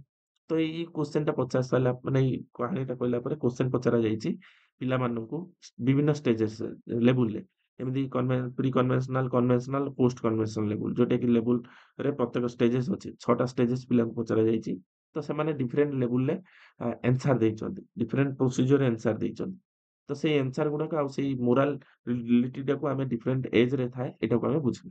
ତ ଏଇ ଅନୁସାରେ ଆମେ କୋଲବର୍ଗ କଣ କରିଛନ୍ତି ନା ଷ୍ଟେଜେସ୍ ଅନୁସାରେ ସେ ଭାଗ କରିଛନ୍ତି ଯେ କାହାର କେମିତି ମୋରାଲିଟି ଅଛି ବା ଏବିଲିଟି ଅଛି। ସେ ଅନୁସାରେ ଆମେ ଏଜୁକେସନାଲ ଇମ୍ପ୍ଲିକେସନ କ୍ଷେତ୍ରରେ ଆମେ ସେଇଭଳିଆ ମୋରାଲକୁ ଡେଭଲପ କରିପାରିବା ପିଲାମାନଙ୍କ ଭିତରେ।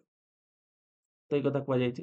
ତ ସେ ଅନୁସାରେ ସେ କ୍ୱେଶ୍ଚିନଟା ଯେତେବେଳେ ପଚରାଗଲା ଏଇ ପ୍ରି କନଭେନ୍ସନାଲ ଲେବୁଲ ଷ୍ଟେଜରେ ତ ଯୋଉମାନେ ହଉଛନ୍ତି କଣ ଚିଲଡ୍ରେନ ମାନେ କଣ ଏଇ ସମୟରେ ଆର୍ଲି ଚାଇଲ୍ଡହୁଡ ଥାଏ କାହିଁକିନା ଇନଫାନ୍ସି ଏଜରେ ପିଲାମାନଙ୍କର ନୈତିକତା ବିକାଶ ହୋଇନଥାଏ, ମୋରାଲିଟି ଡେଭଲପ ହୋଇନଥାଏ। ତେଣୁ ଏଇଟା ହଉଛି କଣ ନା ଚାଇଲ୍ଡହୁଡରୁ ଆର୍ଲି ଚାଇଲ୍ଡହୁଡରୁ ହିଁ ଡେଭଲପ ହବ।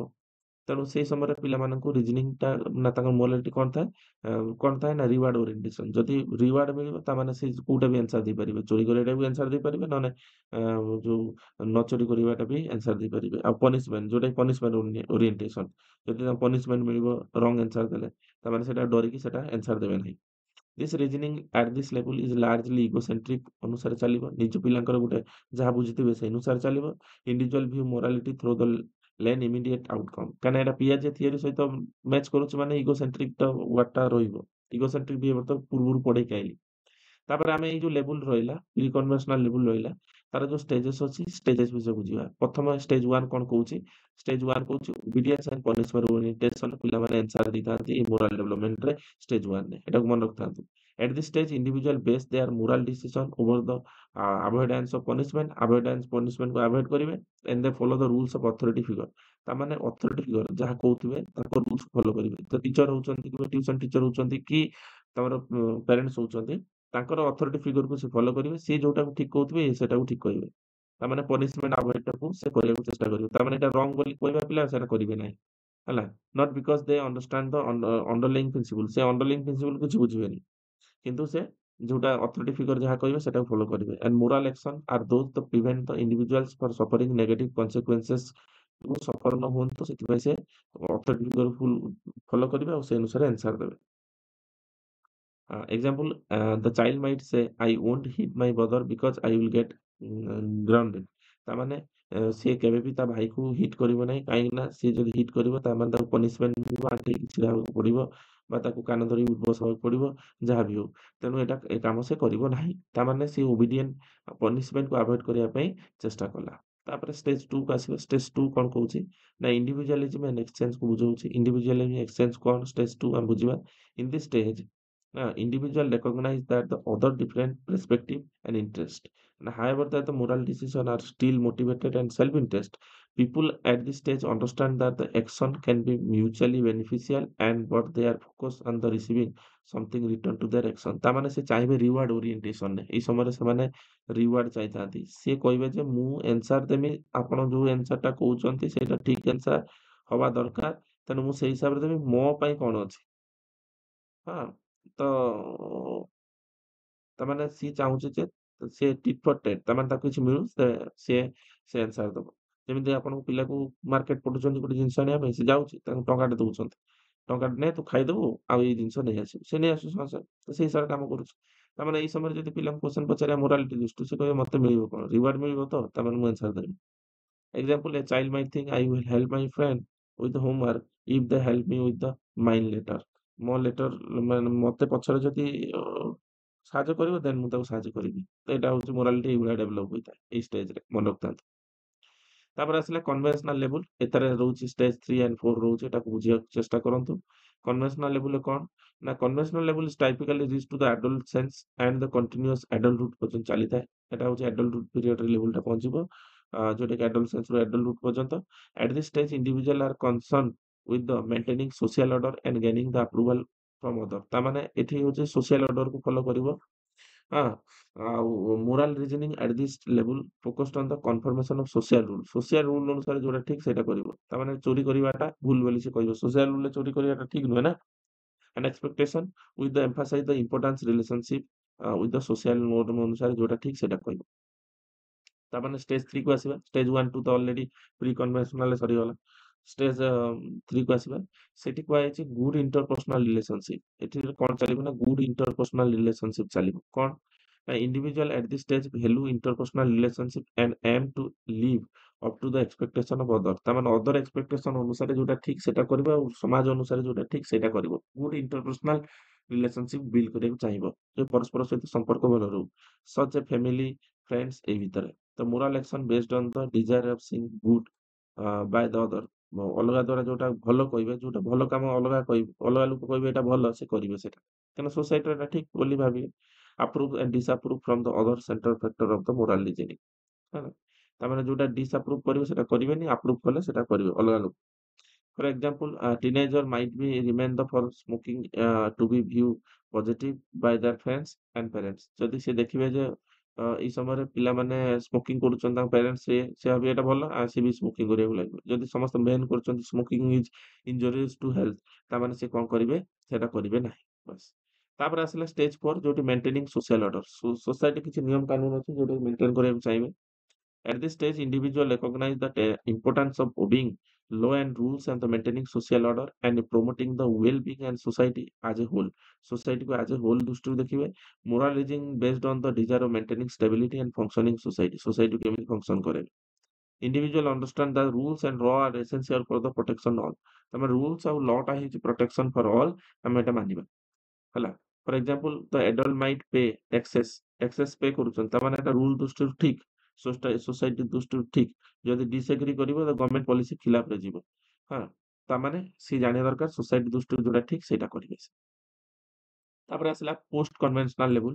ଷ୍ଟେଜ 5 6 ଏଟାରେ ଅଛି, ଆମେ ଏଇ ବିଷୟରେ ଜାଣିବା।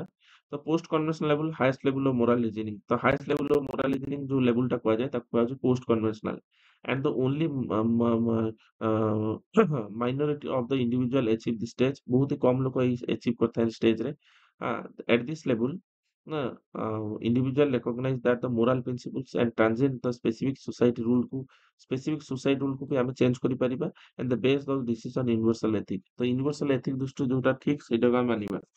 ନା the individual at the stage use the abstract reasoning କୁ ଫଲୋ କରିଥାନ୍ତି and determine what is just and right and even the conflict with the law and social norm। ତା ମାନେ ଯୋଉଟା ଠିକ ସମସ୍ତଙ୍କ ଦୃଷ୍ଟିରୁ ବା ୟୁନିଭର୍ସାଲ ଏଥିକ ଦୃଷ୍ଟିରୁ ଠିକ, ସେଇଟା ନର୍ମରେ ଯଦି ରହିଛି ଏଟା ଭୁଲ ବୋଲି, ଭୁଲ ଜିନିଷଟା ଯଦି ନିୟମ ଭିତରେ ଅଛି ତାମାନେ ଏଟା ଭୁଲ, ତାହେଲେ ଆମେ ନିୟମକୁ ବି ଚେଞ୍ଜ କରିପାରିବା। ହେଲା, ସୋସିଆଲ ରୁଲକୁ ବି ଆମେ ଚେଞ୍ଜ କରିପାରିବା। ଯେମିତିକି ଆମ କନଷ୍ଟିଟ୍ୟୁସନ ଆମେଣ୍ଡମେଣ୍ଟ ହଉଛି, ବିଭିନ୍ନ ଭୁଲ ଜିନିଷ ଥିଲେ ତାକୁ ଆମେଣ୍ଡମେଣ୍ଟ କରିକି ସଂଶୋଧନ କରାହଉଛି ସେଇ। ତ ସେଠି ଷ୍ଟେଜ 5 ତାପରେ ଆସିଲା। ଷ୍ଟେଜ 5 ରେ କଣ କୁହାହଉଛି ନା social contract and individual rights. ଗୋଟେ ମଣିଷର କିପରି ଇଣ୍ଡିଭିଜୁଆଲ ରାଇଟ୍ ହଉଛି ଏ ବିଷୟରେ ଜାଣି। ତ individual at this stage understand that the law are social contract. Law ଟା ହଉଛି ଗୋଟେ ସୋସାଇଟିରେ ବନା ହେଇଥିବା ଗୋଟେ contract and that should be promote to greater good and greatest number. ତାମାନେ ତାକୁ ଆମେ ଗ୍ରେଟ ବା ଆମେ ଗୁଡ ବୋଲି କହିବା ଆଉ ଗ୍ରେଟେଷ୍ଟ ନମ୍ବର ବୋଲି ଦେବା।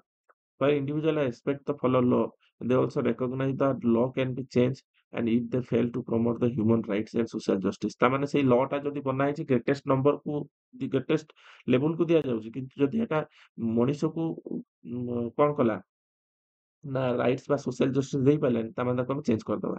ଏଇଟା କୁହାଯାଉଛି। ତ moral reasoning is guided by the principle of fairness and individual rights କୁ ବୁଝାଉଛି, ଗୋଟେ ମଣିଷର ରାଇଟ୍ କୁ ବୁଝାଉଛି। ହେଲା, for example a person is might justify the protesting against the law and believe the unjust. ତାମାନେ ଗୋଟେ ଲ ପ୍ରତି ସେ ଅନଜଷ୍ଟ କରାଯାଇଛି ବା ଗୋଟେ ଗଭର୍ଣ୍ଣମେଣ୍ଟ ଗୋଟେ ଲ ଅଛି ସେଟା କିନ୍ତୁ ଅନଜଷ୍ଟ, ଏଟା ଲୋକ ପାଇଁ ଠିକ ନୁହେଁ, ତା ପାଇଁ ପ୍ରୋଟେଷ୍ଟ କରାଯାଉଛି। Such law that discriminate the against the certain group and because this be believe the law violate the universal principle and justice କୁ ଭାଉଲେଟ କରୁଛି, ସେ ଲଟା ଚେଞ୍ଜ ହବା ଦରକାର। ଏଇ କଥା କୁହାଗଲା ଷ୍ଟେଜ 5। ଷ୍ଟେଜ 6 କଣ କହୁଛି, ୟୁନିଭର୍ସାଲ ପ୍ରିନ୍ସିପଲ କୁ ବୁଝାଉଛି। ୟୁନିଭର୍ସାଲ ପ୍ରିନ୍ସିପଲ କଣ, ଯୋଉଟା କି ଯୁଗ ଯୁଗ ପର୍ଯ୍ୟନ୍ତ ଏଇଟା ଠିକ ବୋଲି ଆମେ ଭାବିବା। ଏଟା ଟିକେ ହାଇ ଲେଭେଲ୍ ଅଫ୍ ରିଜନିଂକୁ ବୁଝଉଛି। ଏଟା ଅତ୍ୟଧିକ ଆପଣଙ୍କର ମାନେ ଓଲ୍ଡ ଏଜ୍ ହେଲେ ଏଟା ଆପଣଙ୍କ ଚିନ୍ତା ଆସିବ। In this final stage, moral reasoning is based on the abstract, ପୁରା abstract ଉପରେ ବେସ୍ କରୁଛି। ୟୁନିଭର୍ସାଲ ଏଥିକାଲ ପ୍ରିନ୍ସିପଲ ଉପରେ ବେସ୍ କରୁଛି। ଜଷ୍ଟିସ୍ ଉପରେ ବେସ୍ କରୁଛି। ଇକ୍ୱାଲିଟି ସମସ୍ତ ପାଇଁ ସମାନ ଦୃଷ୍ଟିରୁ ଦେଖିବା। ହ୍ୟୁମାନ ଡିଗ୍ନିଟି ଉପରେ ବେସ୍ କରୁଛି। People at this stage are guided by the self-chosen principle and that are applied universal, ଯୋଉଟା universally guide ହଉଛି। ଆଉ ଗୋଟେ କଣ କହୁଛି even if they are not reflected society law and practice, moral decision are made based on the internalized sense of universal life। ତାମାନେ universal life ପାଇଁ ଆମେ କାମ କରିବା and universal ଦୃଷ୍ଟିରୁ ଯୋଉଟା ଠିକ ଆମେ ସେଇଟା କରିବା। A person might risk their the own safety, help to other guided and principle compensation and respect the human life, regardless the law and social conscience। ତାମାନେ ନିଜ ଜୀବନକୁ ବାଜି ଲଗେଇ ଯଦି ଅଲଗା ଲୋକ ପାଇଁ ଆମେ କାମ କରିବା ବା ଆମେ କହୁଛନ୍ତି ମଧୁସୂଦନ ଦାସ ନିଜ ଜୀବନ ପଛେ ନରକେ ପଡିଥାଉ ଜଗତ ଉଦ୍ଧାର ହଉ। ତ ଏଇ ପ୍ରକାର ୟୁନିଭର୍ସାଲ ପ୍ରିନ୍ସିପଲ ଉପରେ ଏଇ ଥିଙ୍କିଂଟା ମୋରାଲିଟିଟା ଆସିଥାଏ। ତ ଏଇଟାକୁ ଆମେ ବୁଝୁଛନ୍ତି। ତ ଏଇଟା ଥିଲା ଆମର କଣ ନା ଆମର moral development theory given by the Kohlberg's. ତାପରେ ଏଜୁକେସନାଲ ଇମ୍ପ୍ଲିକେସନ କଣ ନା ଆମେ ଯଦି ମୋରାଲ ଡିସିସନ ଆମେ ଯଦି ଷ୍ଟେଜେସ୍ ବା ଲେବୁଲ ଦେଇକି ଆସୁଛନ୍ତି ତାମାନେ ପିଲାମାନଙ୍କୁ କିପରି ଶିଖେଇବା। Promoting moral reasoning through the discussion ମାଧ୍ୟମରେ ଆମେ ପିଲାମାନଙ୍କୁ ଶିଖେଇ ପାରିବା। ଆମେ ପିଲାମାନଙ୍କୁ ଏନକରେଜ କରେଇପାରିବା। Autonomy and respect the others କିପରି ଦେଇପାରିବା। Creating the environment and justice and fairness ଉପରେ ଆମେ ପିଲାମାନଙ୍କୁ ଜ୍ଞାନ ଦେଇପାରିବା। Providing opportunity for the leaders by responsibility ଆମେ ପିଲାମାନଙ୍କୁ ଶିଖେଇ ପାରିବା। ଆସେସିଂ ଦ ମୋରାଲ ଡେଭଲପମେଣ୍ଟ କିପରି ହେଇପାରିବ ଆମେ ପିଲାମାନଙ୍କୁ ଆସେସ୍ କରିପାରିବା। ତ ଏ ଥିଲା ଏଇ କ୍ୱେଶ୍ଚନର ଡିସ୍କସନ। ଏଠି କନକ୍ଲୁଜନ ରହିଛି ନିଜେ ଡିରାଇଭ୍ କରିବେ କିମ୍ବା ଭିଡ଼ିଓକୁ ପଜ କରିକି ଆପଣ ନିଜେ ଦେଖିପାରିବେ। ତାପରେ ଆମେ ନେକ୍ସଟ କ୍ୱେଶ୍ଚନକୁ ଆସିବା 4 ନମ୍ବର କ୍ୱେଶ୍ଚନ। 4 ନମ୍ବର କ୍ୱେଶ୍ଚନ କଣ କହୁଛି ନା write the theory of Freud psychosexual development theory. ତ ଫ୍ଲୁଏଡ୍‌ଙ୍କର ଯୋଉ ସାଇକୋସେକ୍ସୁଆଲ ଡେଭଲପମେଣ୍ଟ ଥିଓରି ସେ ବିଷୟରେ ଜାଣିବା। ତ Sigmund Freud psychosexual development theory is one of the most influential yet controversial psychological theory ବି କୁହାଯାଉଛି ତାକୁ in the history of psychology। ଏଟା controversial ଆଉ influential theory ବୋଲି ବି କୁହାଯାଉଛି। Freud, the founder of psychoanalysis and proposed that the human development occurs in the stages। human development ର ଯୋଉ psychology for the sexual attach ମାନେ ଯୋଉଟା କି ଆମର ଯୋଉଟା ଆମର କଣ କୁହାଯାଉଛି ନା ସେକ୍ସ ଅର୍ଗାନ ପ୍ରତି କୁହାଯାଉଛି। ତ ସେଟା ଅକର ହଉଛି ବିଭିନ୍ନ ଷ୍ଟେଜେସ୍ ଉପରେ। And that early experience in the childhood shape individual personality and behavior throughout the life throughout the life ରେ କିପରି ଚାଲିଛି ସେଇ ବିଷୟରେ କୁହାଯାଉଛି। According to the Freud, the development of human beings is driven by unconscious desire of conflict। ବିଭିନ୍ନ ପ୍ରକାର unconscious desire ଥାଏ ମାନେ ଆମର କଣ କହୁଛନ୍ତି ନା ଗୋଟେ ହ୍ୟୁମାନ ସାଇକେଲରେ and many which of the steam to for the managing sexual energy or libido। ତାମାନେ ଆମେ କୋଉଠୁ କହୁଛନ୍ତି ଯୋଉ ସେକ୍ସୁଆଲ ଆମର କଣ କହୁଛନ୍ତି ଏନର୍ଜି କହୁଛନ୍ତି ତା ଉପରେ କିପରି ଆମର କଣ୍ଟ୍ରୋଲ ଆସିବ ହ୍ୟୁମାନ ବିଙ୍ଗ ର ସେ ବିଷୟରେ ସେ ଏଇ ଥିଓରି ଦେଇଛନ୍ତି। ତ ଥିଓରି ଟା ଯୋଉଟା ରହିଛି ଯୋଉଟା କି ଆମେ କହୁଛନ୍ତି ସାଇକୋସେକ୍ସୁଆଲ ଥିଓରି କିପରି ଆମେ ସାଇକୋସେକ୍ସୁଆଲି ଡେଭଲପ କରିପାରିବା ହ୍ୟୁମାନ ବିଙ୍ଗ କୁ ସେଇ ଥିଓରିରେ କୁହାଯାଇଛି। The Freud theory suggests that the personality is from the individual progress through the 5 distinct stages and psychosexual development each stages focusing on the specific erogenous zone in the body and successfully resulting the conflict and each stages and lead to the healthy psychological development while the unresolved conflicts may result the psychological issues and fixation there the later life। କିପରି psychological issues ରହୁଛି ଆଉ ତାକୁ fixation କରିପାରିବା solve କରିପାରିବା in the later life। ତାପରେ ଆମେ ପ୍ରଥମେ ବୁଝିବା କଣ ନା ଫ୍ରୁଏଡଙ୍କ ଷ୍ଟେଜେସ୍ ଗୁଡାକ ସାଇକୋସେକ୍ସୁଆଲ ଡେଭଲପମେଣ୍ଟ ଥିଓରିର ପ୍ରଥମ ହଉଛି ଓରାଲ ଷ୍ଟେଜ ଆମେ କହୁଛନ୍ତି ବା ବର୍ଥ ଟୁ 1 ଇୟର ପର୍ଯ୍ୟନ୍ତ ଏଟା ଚାଲିଥାଏ ଯୋଉଟା କି ଏରୋଜେନିୟସ୍ ଜୋନ୍ ବୋଲି ଆମେ କହୁଛନ୍ତି ଯୋଉଟା ମାଉଥ କୁ ବୁଝଉଛି କଣ ନା ଏଥିରେ କଣ କୁହାଯାଉଛି ନା ଏଇ ସମୟରେ ପିଲାମାନେ ସକିଂ କରିଥାନ୍ତି ବାଇଟିଂ କରିଥାନ୍ତି ଚିୱିଂ କରିଥାନ୍ତି କାମୁଡି ଥାନ୍ତି ବା ଚୁବେଇ ଥାନ୍ତି ଏଇ ସବୁ ଜିନିଷ ଗୁଡା ଦେଖାଯାଏ। The primary source of pleasure ତ ଏଇ ସମୟରେ ପିଲାମାନଙ୍କୁ ପ୍ଲେଜର ମିଳିଥାଏ କେମିତି ନା primary source of pleasure and exploration from all the infant the ମାଉଥରୁ ହିଁ ତାଙ୍କୁ ପ୍ଲେଜର ମିଳିଥାଏ କଣ ନା with the activities of sucking ଆଙ୍ଗୁଳିକି ସବୁବେଳେ ପାଟିରେ ପାଖି ଜିନିଷ ପାଇବେ ପାଟିରେ ପୁରେଇ ଦେବେ ବାଇଟିଂ କାମୁଡି ଦେବେ ଚୁଇଂ କରିବେ ଚୋବେଇବେ and providing the infant the both nourishment and comfort ପିଲାମାନଙ୍କୁ ନରିଶମେଣ୍ଟ ଆଉ କମ୍ଫର୍ଟ ମିଳିଥାଏ। These infants interact with the world focused on the oral activity। oral activity ମାଧ୍ୟମରେ ସେ activity ମାନେ environment ରେ କରିଥାଏ। This satisfaction this needs to essential to the child development। ତ ଏ ଅନୁସାରେ ଚାଇଲ୍ଡର ଡେଭଲପମେଣ୍ଟ ହୋଇଥାଏ। ତ ଫ୍ରୁଏଟ୍ କହୁଛନ୍ତି believe that the way of caregivers meet this need to influence a child development in infants oral needs are not meet for the are overindulge ମାନେ ପିଲାର ଯେତିକି need satisfaction ଦରକାର ସେତିକି ଓଭର ଯଦି ସେମାନେ ଏଇ ଆକ୍ଟିଭିଟି କରୁଛନ୍ତି ତାହେଲେ ତାର ଡେଭଲପମେଣ୍ଟ ହେଇପାରିବ ନାହିଁ। ଫର ଏକ୍ସାମ୍ପଲ ଥ୍ରୋ ଦ excessive breast feeding bottle feeding ଯଦି ଏକ୍ସେସିଭ ତାକୁ ବୋଟଲ ଫିଡିଂ କରିବା ବ୍ରେଷ୍ଟ ଫିଡିଂ କରିବା ତା ମାନେ ପେଟ ଖରାପ ହବ। ଦ child May develop the oral fixation and which could manifest the behaviors of sucking, smoking, overeating ତା ମାନେ ପିଲାମାନଙ୍କର ଏଇଥିରେ ଗୋଟେ ଅଭ୍ୟାସ ଜାଗ୍ରତ ହେଇଯିବ ଯେ ସେମାନେ ଆଗକୁ ଯାଇକି ସ୍ମୋକିଂ କରିବେ, ଓଭର ଇଟିଂ ବେଶୀ ଖାଇବା ଚେଷ୍ଟା କରିବେ, ଏକ୍ସେସିଭ ଟକିଂ ଇନ୍ ଦ ଆଡଲ୍ଟହୁଡ୍ ବେଶୀ କଥା କହିବାକୁ ଚେଷ୍ଟା କରିବେ। ତ ଏଇ ପ୍ରକାର ପ୍ରୋବ୍ଲେମଟା ଦେଖାଯାଇଥାଏ। ତ ଏଠି କନଫ୍ଲିକ୍ଟ କ'ଣ?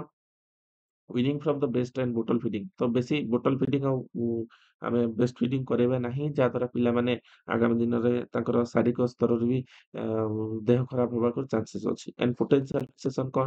ଓରାଲ ଫିକ୍ସେସନ ଯେମିତିକି ଆମେ ସ୍ମୋକିଂ କରାଇବାନି, ନେଲ୍ ବାଇଟିଂ ପିଲାମାନଙ୍କୁ କରାଇବାନି, ନଖ କାମୁଡ଼ିବା ଯେମିତି ଟେଣ୍ଡେନ୍ସ ଟୁ ଓଭର ଇଟ୍ ଲେଟର ଲାଇଫ୍ ଯେମିତି ପଛରେ ସେମାନେ ବେଶୀ ଖାଁ ବା ବେଶୀ ଖାଇବାକୁ ଚେଷ୍ଟା କରିବେ ବା ବେଶୀ ସେମାନେ ଏଇ ଆକ୍ଟିଭିଟି କରିବାକୁ ଚେଷ୍ଟା କରିବେ।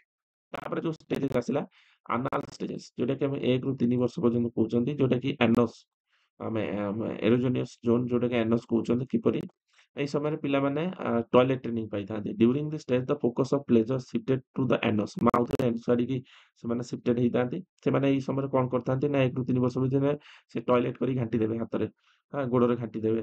ତ ଏଇ ସବୁ ପ୍ରୋବ୍ଲେମ୍ ଦେଖାଯାଇଥାଏ। ତାଙ୍କୁ ପ୍ରପର ଟଏଲେଟ୍ ଟ୍ରେନିଂ ତାଙ୍କ କେୟାର ଗିଭର ବା ତାଙ୍କ ପ୍ୟାରେଣ୍ଟସକୁ ଦବାର ଅଛି। ହେଲା। The children derive pleasure from the activities relating the bowel control and such as the potty training. potty training ତାକୁ କୁହାଯାଏ। ହେଲା।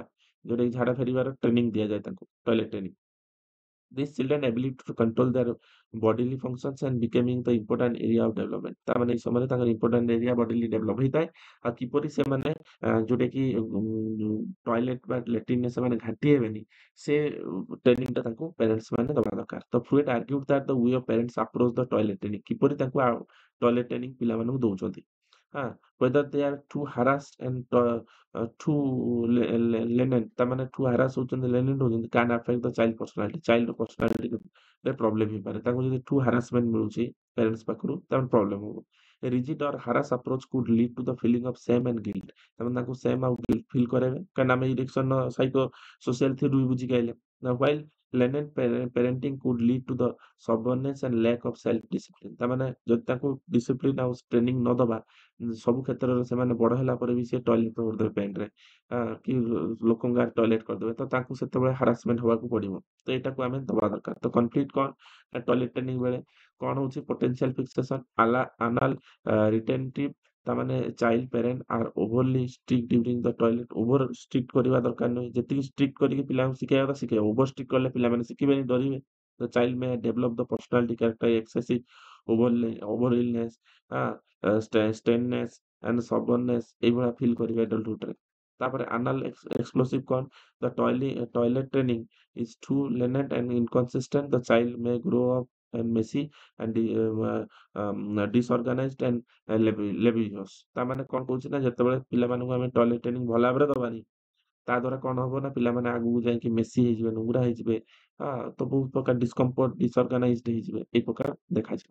ତାପରେ ଆମେ ଆସିବା ଫେଲିକ୍ ଷ୍ଟେଜ କ'ଣ? ନା 3 ରୁ 6 ଇୟର ପର୍ଯ୍ୟନ୍ତ ଏଟା ଚାଲେ। ଏନର୍ଜିୟସ୍ ଜୋନ୍‌ରୁ ଆମେ କ'ଣ କହୁଛେ ଜେନେଟିଆଲ କହୁଛନ୍ତି। ଏଠି କ'ଣ କହୁଛନ୍ତି? In this stage children become the more aware about the bodily and develop the strong interest in their genital. Freud believed that the children go through this phase where they experience the unconscious desire to the opposite sex parents ତା ମାନେ opposite sex parents ପ୍ରତି ସେମାନେ ବେଶୀ କ'ଣ ହେଇଥାନ୍ତି? Attach ଆସିଥାନ୍ତି।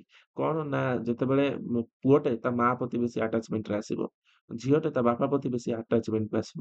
ସେଇ ସମୟରେ ପୁଅ ପିଲାମାନେ ବେଶୀ ବାପାଙ୍କୁ ମାନେ ଭଲ ପାଇନଥାନ୍ତି। କାହିଁକିନା ମା ତାଙ୍କ କଥା ସବୁ ବୁଝି ଦେଇଥାଏ। ଆଉ ଝିଅ ପିଲାଟା ମାଆଙ୍କୁ ବେଶୀ ଡରେ। ମା ତାଙ୍କୁ ମରାମରି କରିବେ କାଳେ ବାପାଙ୍କୁ ବେଶୀ ଆଟାଚମେଣ୍ଟରେ ଆସିଥାନ୍ତି। While the simultaneously feeling jealous and hostile towards the same sex parents ତାମାନେ ସେମ୍ ସେକ୍ସ parent ପ୍ରତି ସେମାନେ jealous ଆଉ hostile feel କରନ୍ତି। ଯେମିତି ବନ୍ଦୀ କରି ରଖୁଛନ୍ତି। This stage is marked with what the Freud call the Oedipus complex for the boys ପ୍ରତି ଯୋଉ କମ୍ପ୍ଲେକ୍ସନେସଟା ଆସେ ଯୋଉ ତାଙ୍କ ସେକ୍ସ ମାନେ ସେମ୍ ସେକ୍ସର ପ୍ୟାରେଣ୍ଟସ୍ ପ୍ରତି ସେଟାକୁ ଓଡିପସ୍ କମ୍ପ୍ଲେକ୍ସ କୁହାଯାଏ। ଆଉ ଗର୍ଲସ ମାନେ ଯୋଉ ଫିଲ୍ କରନ୍ତି ଏଲିକ୍ଟ୍ରା କମ୍ପ୍ଲେକ୍ସ ବୋଲି ଆମେ ଏଲିକ୍ଟ୍ରା କମ୍ପ୍ଲେକ୍ସ ବୋଲି ଆମେ କହୁଛନ୍ତି।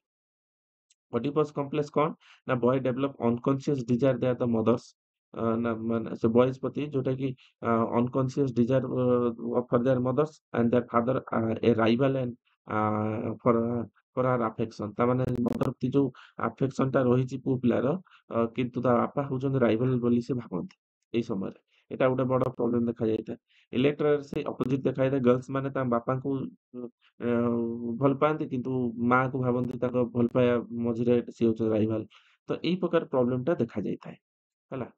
ତ ଏଇ ସମୟରେ ଦେଖାଯାଇଥାଏ ତ ଏଇ ପ୍ରକାର ଯୋଉ ପ୍ରୋବ୍ଲେମ ଟା ଦେଖାଯାଇଥାଏ ଏଇଟା କୁହାଯାଉଛି ଏଇଟା କୋଉ ଷ୍ଟେଜରେ ହୋଇଥାଏ ନା ଫେଲିକ୍ସ ଷ୍ଟେଜରେ ହେଇଥାଏ। ଏଟାକୁ ମନେ ରଖନ୍ତୁ। The Freud believed that resolving this complex was critical in development the healthy adult identity and internalization gender role କୁ ପ୍ଲେ କରିବାର ଅଛି ଏଇ ସମୟରେ ପିଲାମାନଙ୍କୁ ବୁଝିବାର ଅଛି। ତ ଏଇ ସମୟରେ କନଫ୍ଲିକ୍ଟ ଅଛି ଅଡିପସ୍ ଏଣ୍ଡ ଇଲେକ୍ଟ୍ରା କମ୍ପ୍ଲେକ୍ସ ଆସିବାକୁ ଲାଗେ and potential fixation con the conflict are not resolved they may be lead to issue with the authority and relationship and sexual identity by adulthood and this issue may be manifest the over filteracious and competitive and excessive passive behavior ତ ଏଇ ପ୍ରକାର ଦେଖାଯାଏ ତେଣୁ ପିଲାମାନଙ୍କୁ ଆମକୁ କଣ୍ଟ୍ରୋଲରେ ରଖିବାର ଅଛି ଆଉ ବୁଝିବାର ଅଛି। ତାପରେ ଆସିଲା ଲେଟେନ୍ସି ଷ୍ଟେଜ କଣ ନା 6 ଇୟର ରୁ ପୁବର୍ଟି ପର୍ଯ୍ୟନ୍ତ ଚାଲେ। 6 ଇୟର ପୁବର୍ଟି ପର୍ଯ୍ୟନ୍ତ ଏଟା ଚାଲିଥାଏ ଏଟାକୁ ଆମେ ବୁଝିବାର ଅଛି। ତ ଏଣ୍ଡୋଜେନସ୍ ଷ୍ଟେଜ ହଉଛି non focus shift from the sexual interest to the ମାନେ ଏଇ ଜାଗାରେ ସିଏ କଣ କରିଥାଏ ନା focus shift from sexual interest to the intellectual and social development ଏଇ ସମୟରେ ପିଲାମାନଙ୍କର ଡେଭଲପମେଣ୍ଟ ହୋଇଥାଏ କୋଉଥିରେ ନା ସେକ୍ସୁଆଲ ଇଣ୍ଟରେଷ୍ଟରୁ ଇଣ୍ଟେଲେକ୍ଚୁଆଲ ସୋସିଆଲ ଡେଭଲପମେଣ୍ଟ ପ୍ରତି ତାଙ୍କର ଡେଭଲପମେଣ୍ଟ ହୋଇଥାଏ। ତ ଏଇ ସମୟରେ ସେମାନେ କଣ କରନ୍ତି ନା ଲେଟେନ୍ସି period is marked with Bai decrease in sexual interest and development the skill of other areas such as intellectual pursuit, hobbies, peer relationship, social interaction kind of school ଯାଇଥାନ୍ତି ପିଲାମାନେ। During this stage, children develop a sense of competency, mastery in the area of school work and friendship ରେ ସେମାନେ ମଝି ରହିଥାନ୍ତି। ତାମାନେ sexual desires ଟା ତାଙ୍କର ନଥାଏ। ମାନେ ତାଙ୍କର ଯୋଉ ଯେମିତିକି ଆମେ କହୁଛନ୍ତି ଫେଲିକ୍ ଷ୍ଟେଜରେ ଥିଲା ଯେପରି ଆମେ କହୁଛନ୍ତି କଣ ଅଲଗା ଷ୍ଟେଜ ମାନଙ୍କର ଥିଲା ସେ ଜିନିଷ। ତ କନଫ୍ଲିକ୍ଟ କଣ କହୁଛି there the no major conflict during the stage as a sexual interest and dormants ଏଇ ସମୟରେ ଆସିନଥାଏ।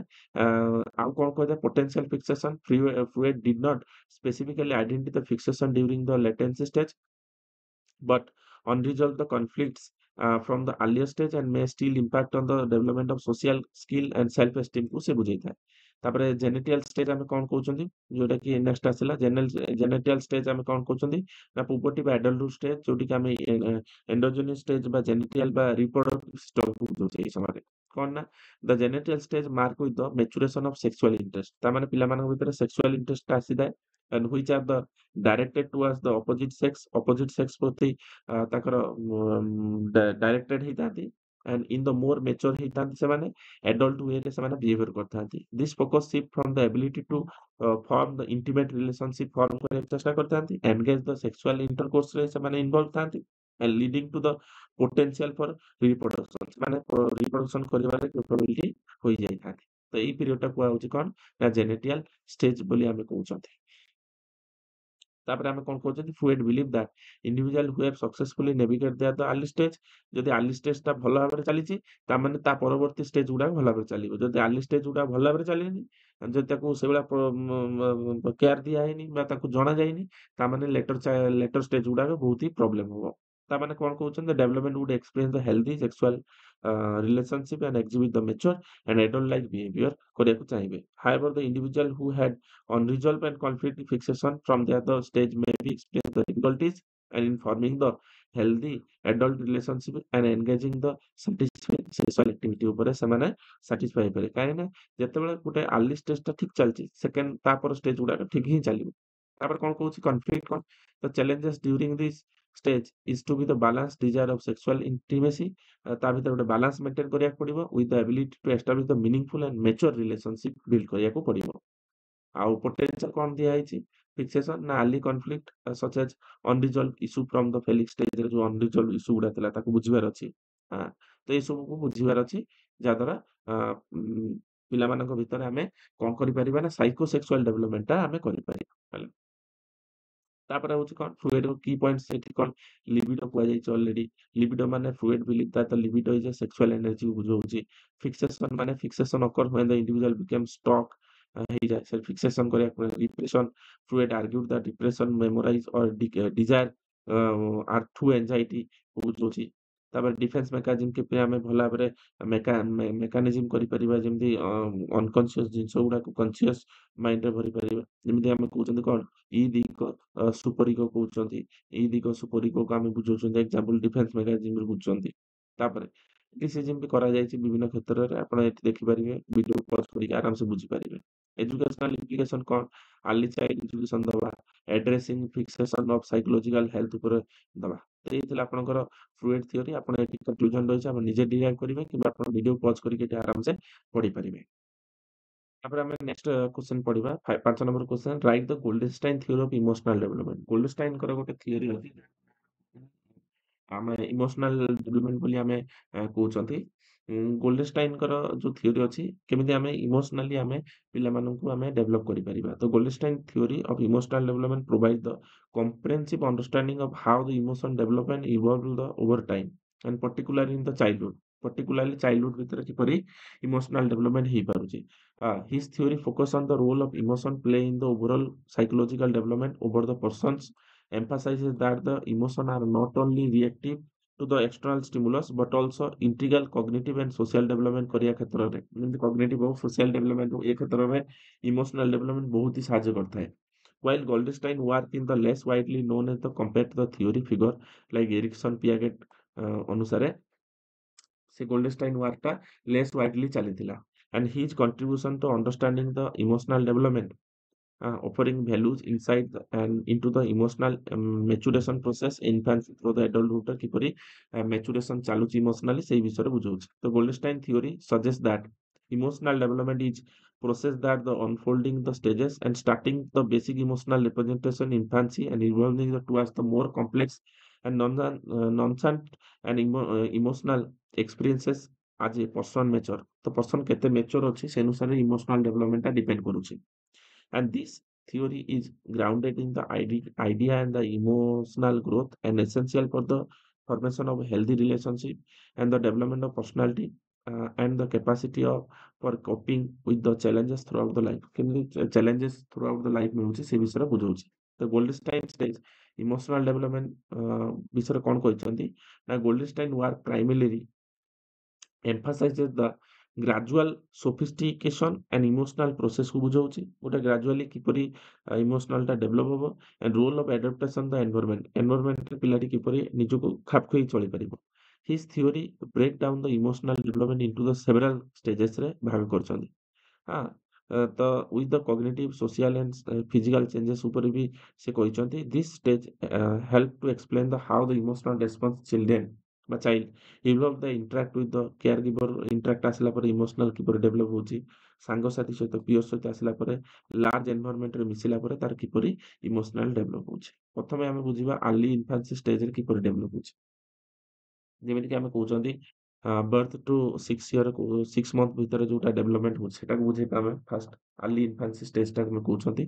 ତ during the first few month of life infant express the basic emotional response that are the primarily driven by the biological need ଯୋଉଟା କି ନା physiological need କୁ ବୁଝଉଛି। physiological need ଯେମିତିକି ଆମେ କହୁଛନ୍ତି ଭୋକ ଲାଗିବା ନିଦ ଲାଗିବା ଏଇ ପ୍ରକାର need କୁ କହୁଛନ୍ତି physiological need। ତ at this stage emotion are largely instinctual and reactive tied to the immediate physical sensation such as hunger ଲାଗିବା discomfort feel କରିବା ଏ ଅନୁସାରେ ତାର ଇମୋସନ ଟା ଆଚାର ଥାଏ। ଯଦି ତାକୁ discomfort ଲାଗିଲା କାନ୍ଦିବ ସିଏ hunger ଲାଗିଲା କାନ୍ଦିବ ହେଲା ଏଇ ପ୍ରକାର ତାକୁ ଇମୋସନାଲ activities ଥାଏ। ତ ବେସିକ ଇମୋସନ୍ସ କଣ ରହୁଛି ଜୟ ରହୁଛି ଡିଷ୍ଟ୍ରେସ ରହୁଛି ଇଣ୍ଟରେଷ୍ଟ ରହୁଛି ଡିସକମ୍ଫର୍ଟ ରହୁଛି ଏଇ ପ୍ରକାର ଇମୋସନ ଗୁଡା ତାଙ୍କ ଭିତରେ ରହୁଛି।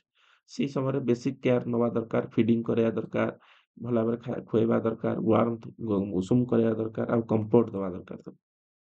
ଆଟାଚମେଣ୍ଟ ଡେଭଲପ କାହା ସହିତ ହୋଇଥାଏ ବେସିକାଲି କେୟାର ଗିଭର ସହିତ ତାର ଆଟାଚମେଣ୍ଟ ହୋଇଥାଏ କାହିଁକିନା ସେମାନେ ଏଇ ପିରିୟଡରେ କେୟାର ହିଁ ନେବାକୁ ପଡିଥାଏ ପିଲାମାନଙ୍କୁ।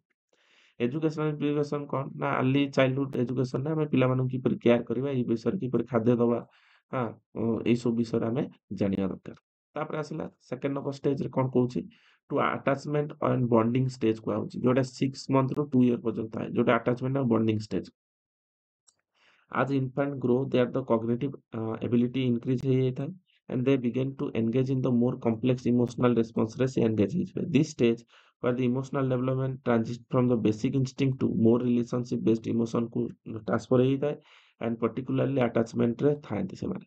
କଣ stranger anxiety and separation anxiety ଭିତରେ ଫରକ ଥାଏ।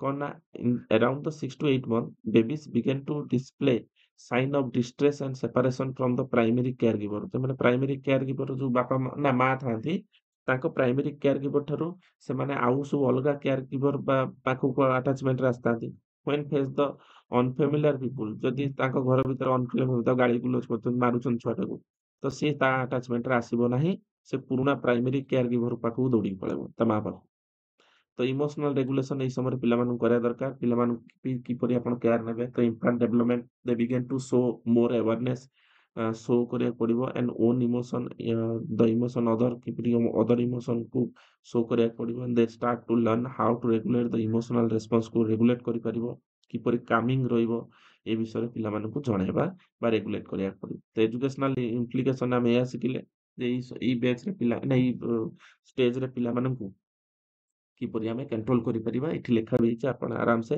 ପଢିପାରିବେ। ତାପରେ ଆସିଲା अर्ली चाइल्डहुड स्टेज जोटा ଆମେ କହୁଛନ୍ତି 2 ରୁ 6 ବର୍ଷ ଭିତରେ ପିଲାମାନଙ୍କୁ ତ this stage represent the period of emotional intensification and children emotional response become more complex ଆହୁରି complex ହେଇଯିବ than the previous stage increasingly tied to social interaction and self regulation and understanding the social rule କୁ ସେ ବୁଝି ପାରିଥାନ୍ତି ଯେମିତି self conscious emotion ତାଙ୍କ ଭିତରେ ଥାଏ तो सेल्फ कॉन्शियस जेमती कि निजको प्राइड फील करिबा गिल्ट सेम एम्ब्रासमेंट तो पिला मानकु जदि आमे कोन गाली गुलोज करिया से गिल्ट फील करिवे तो सेटा करेबानी इमोशनल डेवलपमेंट करिया पड़िबो एम्पैथी एंड सिंपैथी ए जिंसटा को से बुझी परतांते ए बयस रे तापर होची इमोशनल एक्सप्रेशन ता इमोशन को से एक्सप्रेस करि परिबे जेमती एक्साइटमेंट द्वारा फ्रस्ट्रेशन द्वारा फियर द्वारा जॉय द्वारा ए सब द्वारा से माने इमोशन को एक्सप्रेस करथांते तो एजुकेशनल इम्प्लिकेशन दृष्टिରୁ ଗୋଟେ टीचर को बुझिବାକୁ पड़िबो ଯେ କିପରି ଇମୋସନ କୁ କଣ୍ଟ୍ରୋଲ କରିବା ଶିଖେଇବା ପିଲାମାନଙ୍କ ଭିତରେ ତାପରେ ଆସିଲା ମିଡିଲ ଚାଇଲ୍ଡହୁଡ ଷ୍ଟେଜ କଣ କହୁଛି ତ ମିଡିଲ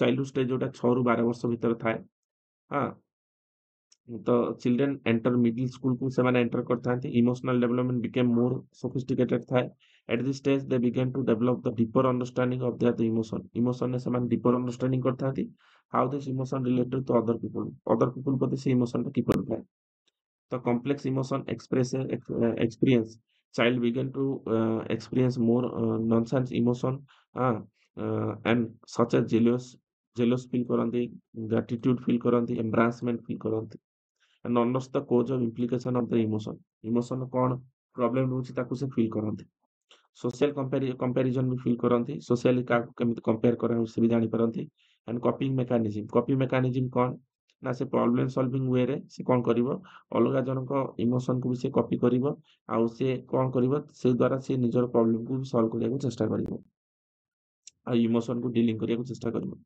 तो एई प्रोसीजर द्वारा गोटे टीचर ता पिला मानक इमोशन को कंट्रोल करि परिवो पिला मानक एनकरेज करि परिवो हेल्दी कॉपिंग स्ट्रेटेजी अनुसार किपरि पिला मान रहिबे ताकू बुझी परिवो हला तापर एडोलसेंस स्टेज आसला तो 12 ରୁ 18 ବର୍ଷ ଭିତରେ ସେ स्टेज ଟା ଆସିଲା तो adolescence period mark with the intense emotional changes ताको भीतर बहुत ही इमोशनल चेंजेस आस्ता है as the teens undergo not only the physical maturation but also the psychologically and social transformation भी आता है adolescence period रे at these stages emotional are heavily influenced by the desire of independence निजे independence रहे को चेष्टा करती identity formation करे चेष्टा करती और peer relationship भीतर रहे को चेष्टा करती तो ये समय तांकर जो इमोशन थाए आइडेंटिटी एंड इमोशनल कन्फ्यूजन तो निजको चेष्टा करती जानिया पे जदि से ठीक बाटर न गले निजर आइडेंटिटी क्राइसिस हो गला तो सेई जगह रे निजर जो प्रॉब्लम टा देखा जाए कन्फ्यूजन टा देखा जाए सेटा को से बुझिबा चेष्टा करथात हला बा बुझी पारि न थांती कन्फ्यूजन पड़ी थांती तापर आसला एई समय रोमांटिक एंड प्योर रिलेशनशिप सेई समय से रोमांटिक अपोजिट सेक्स प्रति तांकर इंटिमेसी भावना बढ़ी थाए से रोमांटिक ही थांती आउ रिलेशनशिप भी तांकर माने फ्रेंड सर्कल भितर बिल्ड करने को चेष्टा करथांती हला ଆଉ ଇଣ୍ଟ୍ରୋସ୍ପେକ୍ସନ୍ ଆଣ୍ଡ ସେଲ୍ଫ ରିଫ୍ଲେକ୍ସନ୍ ନିଜେ କୋଉ ଜାଗାରେ ପହଞ୍ଚୁଛନ୍ତି, କଣ ଏମ୍ ଆଡିକି ଯାଉଛନ୍ତି ନାହିଁ ନିଜର ମୂଲ୍ୟବୋଧକୁ, ନିଜର ଭ୍ୟାଲ୍ୟୁକୁ ସେ ବୁଝିପାରିଥାନ୍ତି ହେଲା। ତ ଏଇ ଦୃଷ୍ଟିରୁ ଟିଚର ମାନେ କିପରି ଡେଭଲପ୍ କରିବେ ସେମାନଙ୍କୁ ତ ଏଇ ପ୍ରୋସିଜର ମାଧ୍ୟମରେ ଲେଖା ଅଛି ପଢିକି ବୁଝିପାରିବେ ଆଉ ନିଜେ ବି ଏଇ ପଏଣ୍ଟ ଦ୍ୱାରା ଜାଣିପାରିବେ ଯେ କିପରି ପିଲାମାନଙ୍କୁ ଆପଣ କଣ୍ଟ୍ରୋଲ କରିବେ। ସ୍କୁଲରେ ସପୋର୍ଟ ଦେବା ଦରକାର, ଆଡୋଲେସେନ୍ସ ମାନଙ୍କୁ ପ୍ରମୋଟ କରିବା ଦରକାର, ତାଙ୍କୁ ଫ୍ରେଣ୍ଡ ହିସାବରେ ତାଙ୍କୁ ଫିଜିକାଲ ପନିଶମେଣ୍ଟ ଦେଇକି ଫ୍ରେଣ୍ଡ ଫିଲୋସଫର ଭାବରେ ତାଙ୍କୁ ଗାଇଡ କରିବାକୁ ପଡିବ। ଏଇସବୁ ସିଷ୍ଟମ ମାଧ୍ୟମରେ ପିଲାମାନଙ୍କୁ ଆମେ ଡେଭଲପ କରିପାରିବା। ତାପରେ ଆସିଲା ଏଡଲ୍ଟ ଷ୍ଟେଜ 18 ରୁ ବିୟଣ୍ଡ ପରେ ଚାଲିବ, ଯୋଉଟାକି emotional development does not end with the adolescence ରେ ଏଣ୍ଡ ହୁଏ ନାହିଁ ଆହୁରି ଡେଭଲପ ହୁଏ। It continues through the adulthood and although in the nature emotional growth may be change ବି ହେଇପାରେ। ତାମାନେ ଖାଲି ଆଡୋଲେସେନ୍ସ ରେ ସରିଗଲେ ହବନି, ଆଡୋଲେସେନ୍ସ ପରେ ଆଡଲ୍ଟହୁଡ ରେ ବି ଚାଲେ, ବିୟଣ୍ଡ ଦ ଲାଇଫ ରେ ଚାଲେ, ଆଉ ଇମୋସନାଲ ଚେଞ୍ଜ ବି ହେଇପାରେ। The adult emotional development largely influence by the life experience, ଲାଇଫରେ କଣ ଏକ୍ସପିରିଏନ୍ସ କରୁଛନ୍ତି ସେ ଅନୁସାରେ ଚାଲିବ। Such as relationship, careers, choice and parenting ଉପରେ ଚାଲିଥାଏ। ତ ଇମୋସନାଲ ରେଗୁଲେସନ ଷ୍ଟେବିଲିଟି ତାଙ୍କ ଭିତରେ ଆସିଥାଏ। ଇଣ୍ଟିମେଟ ରିଲେସନସିପ ଯେମିତି ମ୍ୟାରେଜ ପରେ ଇଣ୍ଟିମେଟ ଲାଇଫଟା କିପରି ପାର୍ଟନର ସହିତ ଇଣ୍ଟିମେଟଲି ଚାଲିବ ସେଟାକୁ ଦେଖା ହେଇଥାଏ। ରିଫ୍ଲେକ୍ସନ ଅଫ ଲାଇଫରେ କଣ କଣ କରିଛନ୍ତି ଏଗୁଡାକ ଦେଖା ହେଇଥାଏ। ସେ ଦୃଷ୍ଟିରୁ ପର୍ସନକୁ ଆମେ କେମିତି ଗାଇଡ କରିପାରିବା, କେମିତି ଷ୍ଟ୍ରେସ୍ ନ ନେବେ, କେମିତି ହେଲ୍ଦି ରିଲେସନସିପ ଗଢିପାରିବେ, କିପରି ନିଜର ଡେଭଲପମେଣ୍ଟ କରିପାରିବେ, ଏଇ ସବୁ ଜିନିଷ ଜଣେଇଥାନ୍ତି। ତ କି କନସେପ୍ଟ କଣ ଏଥିରେ ରହିଛି ଏଇ ଥିଓରେ, ଇମୋସନାଲ ଆଡାପ୍ଟିଭ ରେସ୍ପନ୍ସ, ରୋଲ ଅଫ ସୋସିଆଲାଇଜେସନ କିପରି ସୋସାଇଟିରେ ଆମେ ରୋଲ ରହିଛି, କଲଚରାଲ ଇନଫ୍ଲୁଏନ୍ସ କିପରି ଆମେ କହିପାରିବା ଲୋକଙ୍କ ଭିତରେ, ଇମୋସନାଲ ଇଣ୍ଟେଲିଜେନ୍ସ କିପରି ବଢେଇ ପାରିବା, ଏସବୁ ରହିଛି। ତାପରେ ଗୋଲ୍ଡେନଷ୍ଟାଇନ ଥିଓରୀ ହାଜ ସେଭରାଲ କି ଇମ୍ପ୍ଲିକେସନ ଏଜୁକେସନରେ ରହିଛି। ଏଜୁକେସନରେ ଏଇ ଟର୍ମ ଗୁଡାକ ଆମେ ଇମ୍ପ୍ଲାଏ କରିପାରିବା ଏଇ ଗୋଲ୍ଡେନଷ୍ଟାଇନ ଥିଓରୀ ଅନୁସାରେ। ଇମୋସନାଲ ଲିଟରେସି, ଆମେ ପିଲାମାନଙ୍କୁ ଇମୋସନାଲି ଲିଟରେଟ କରିବା, କିପରି କେମିତି ଇମୋସନ ଆମେ ଡେଭଲପ କରିବାକୁ ପଡିବ। ପ୍ରମୋସନ ଇମୋସନାଲ ରେଗୁଲେସନ, କେମିତି ଆମେ ଇମୋସନକୁ ରେଗୁଲେଟ କରିପାରିବା। ସୋସିଆଲ ଇମୋସନାଲ ଲର୍ଣ୍ଣିଂ, ଆମେ ସୋସାଇଟିରେ କେଉଁ କେଉଁ ଇମୋସନାଲ ରହିବା ଦରକାର, ଆମେ ତାକୁ ମେଣ୍ଟେନ କରିବା ଦରକାର, ସେଟାକୁ ଆମେ ଜଣେଇବା ଦରକାର।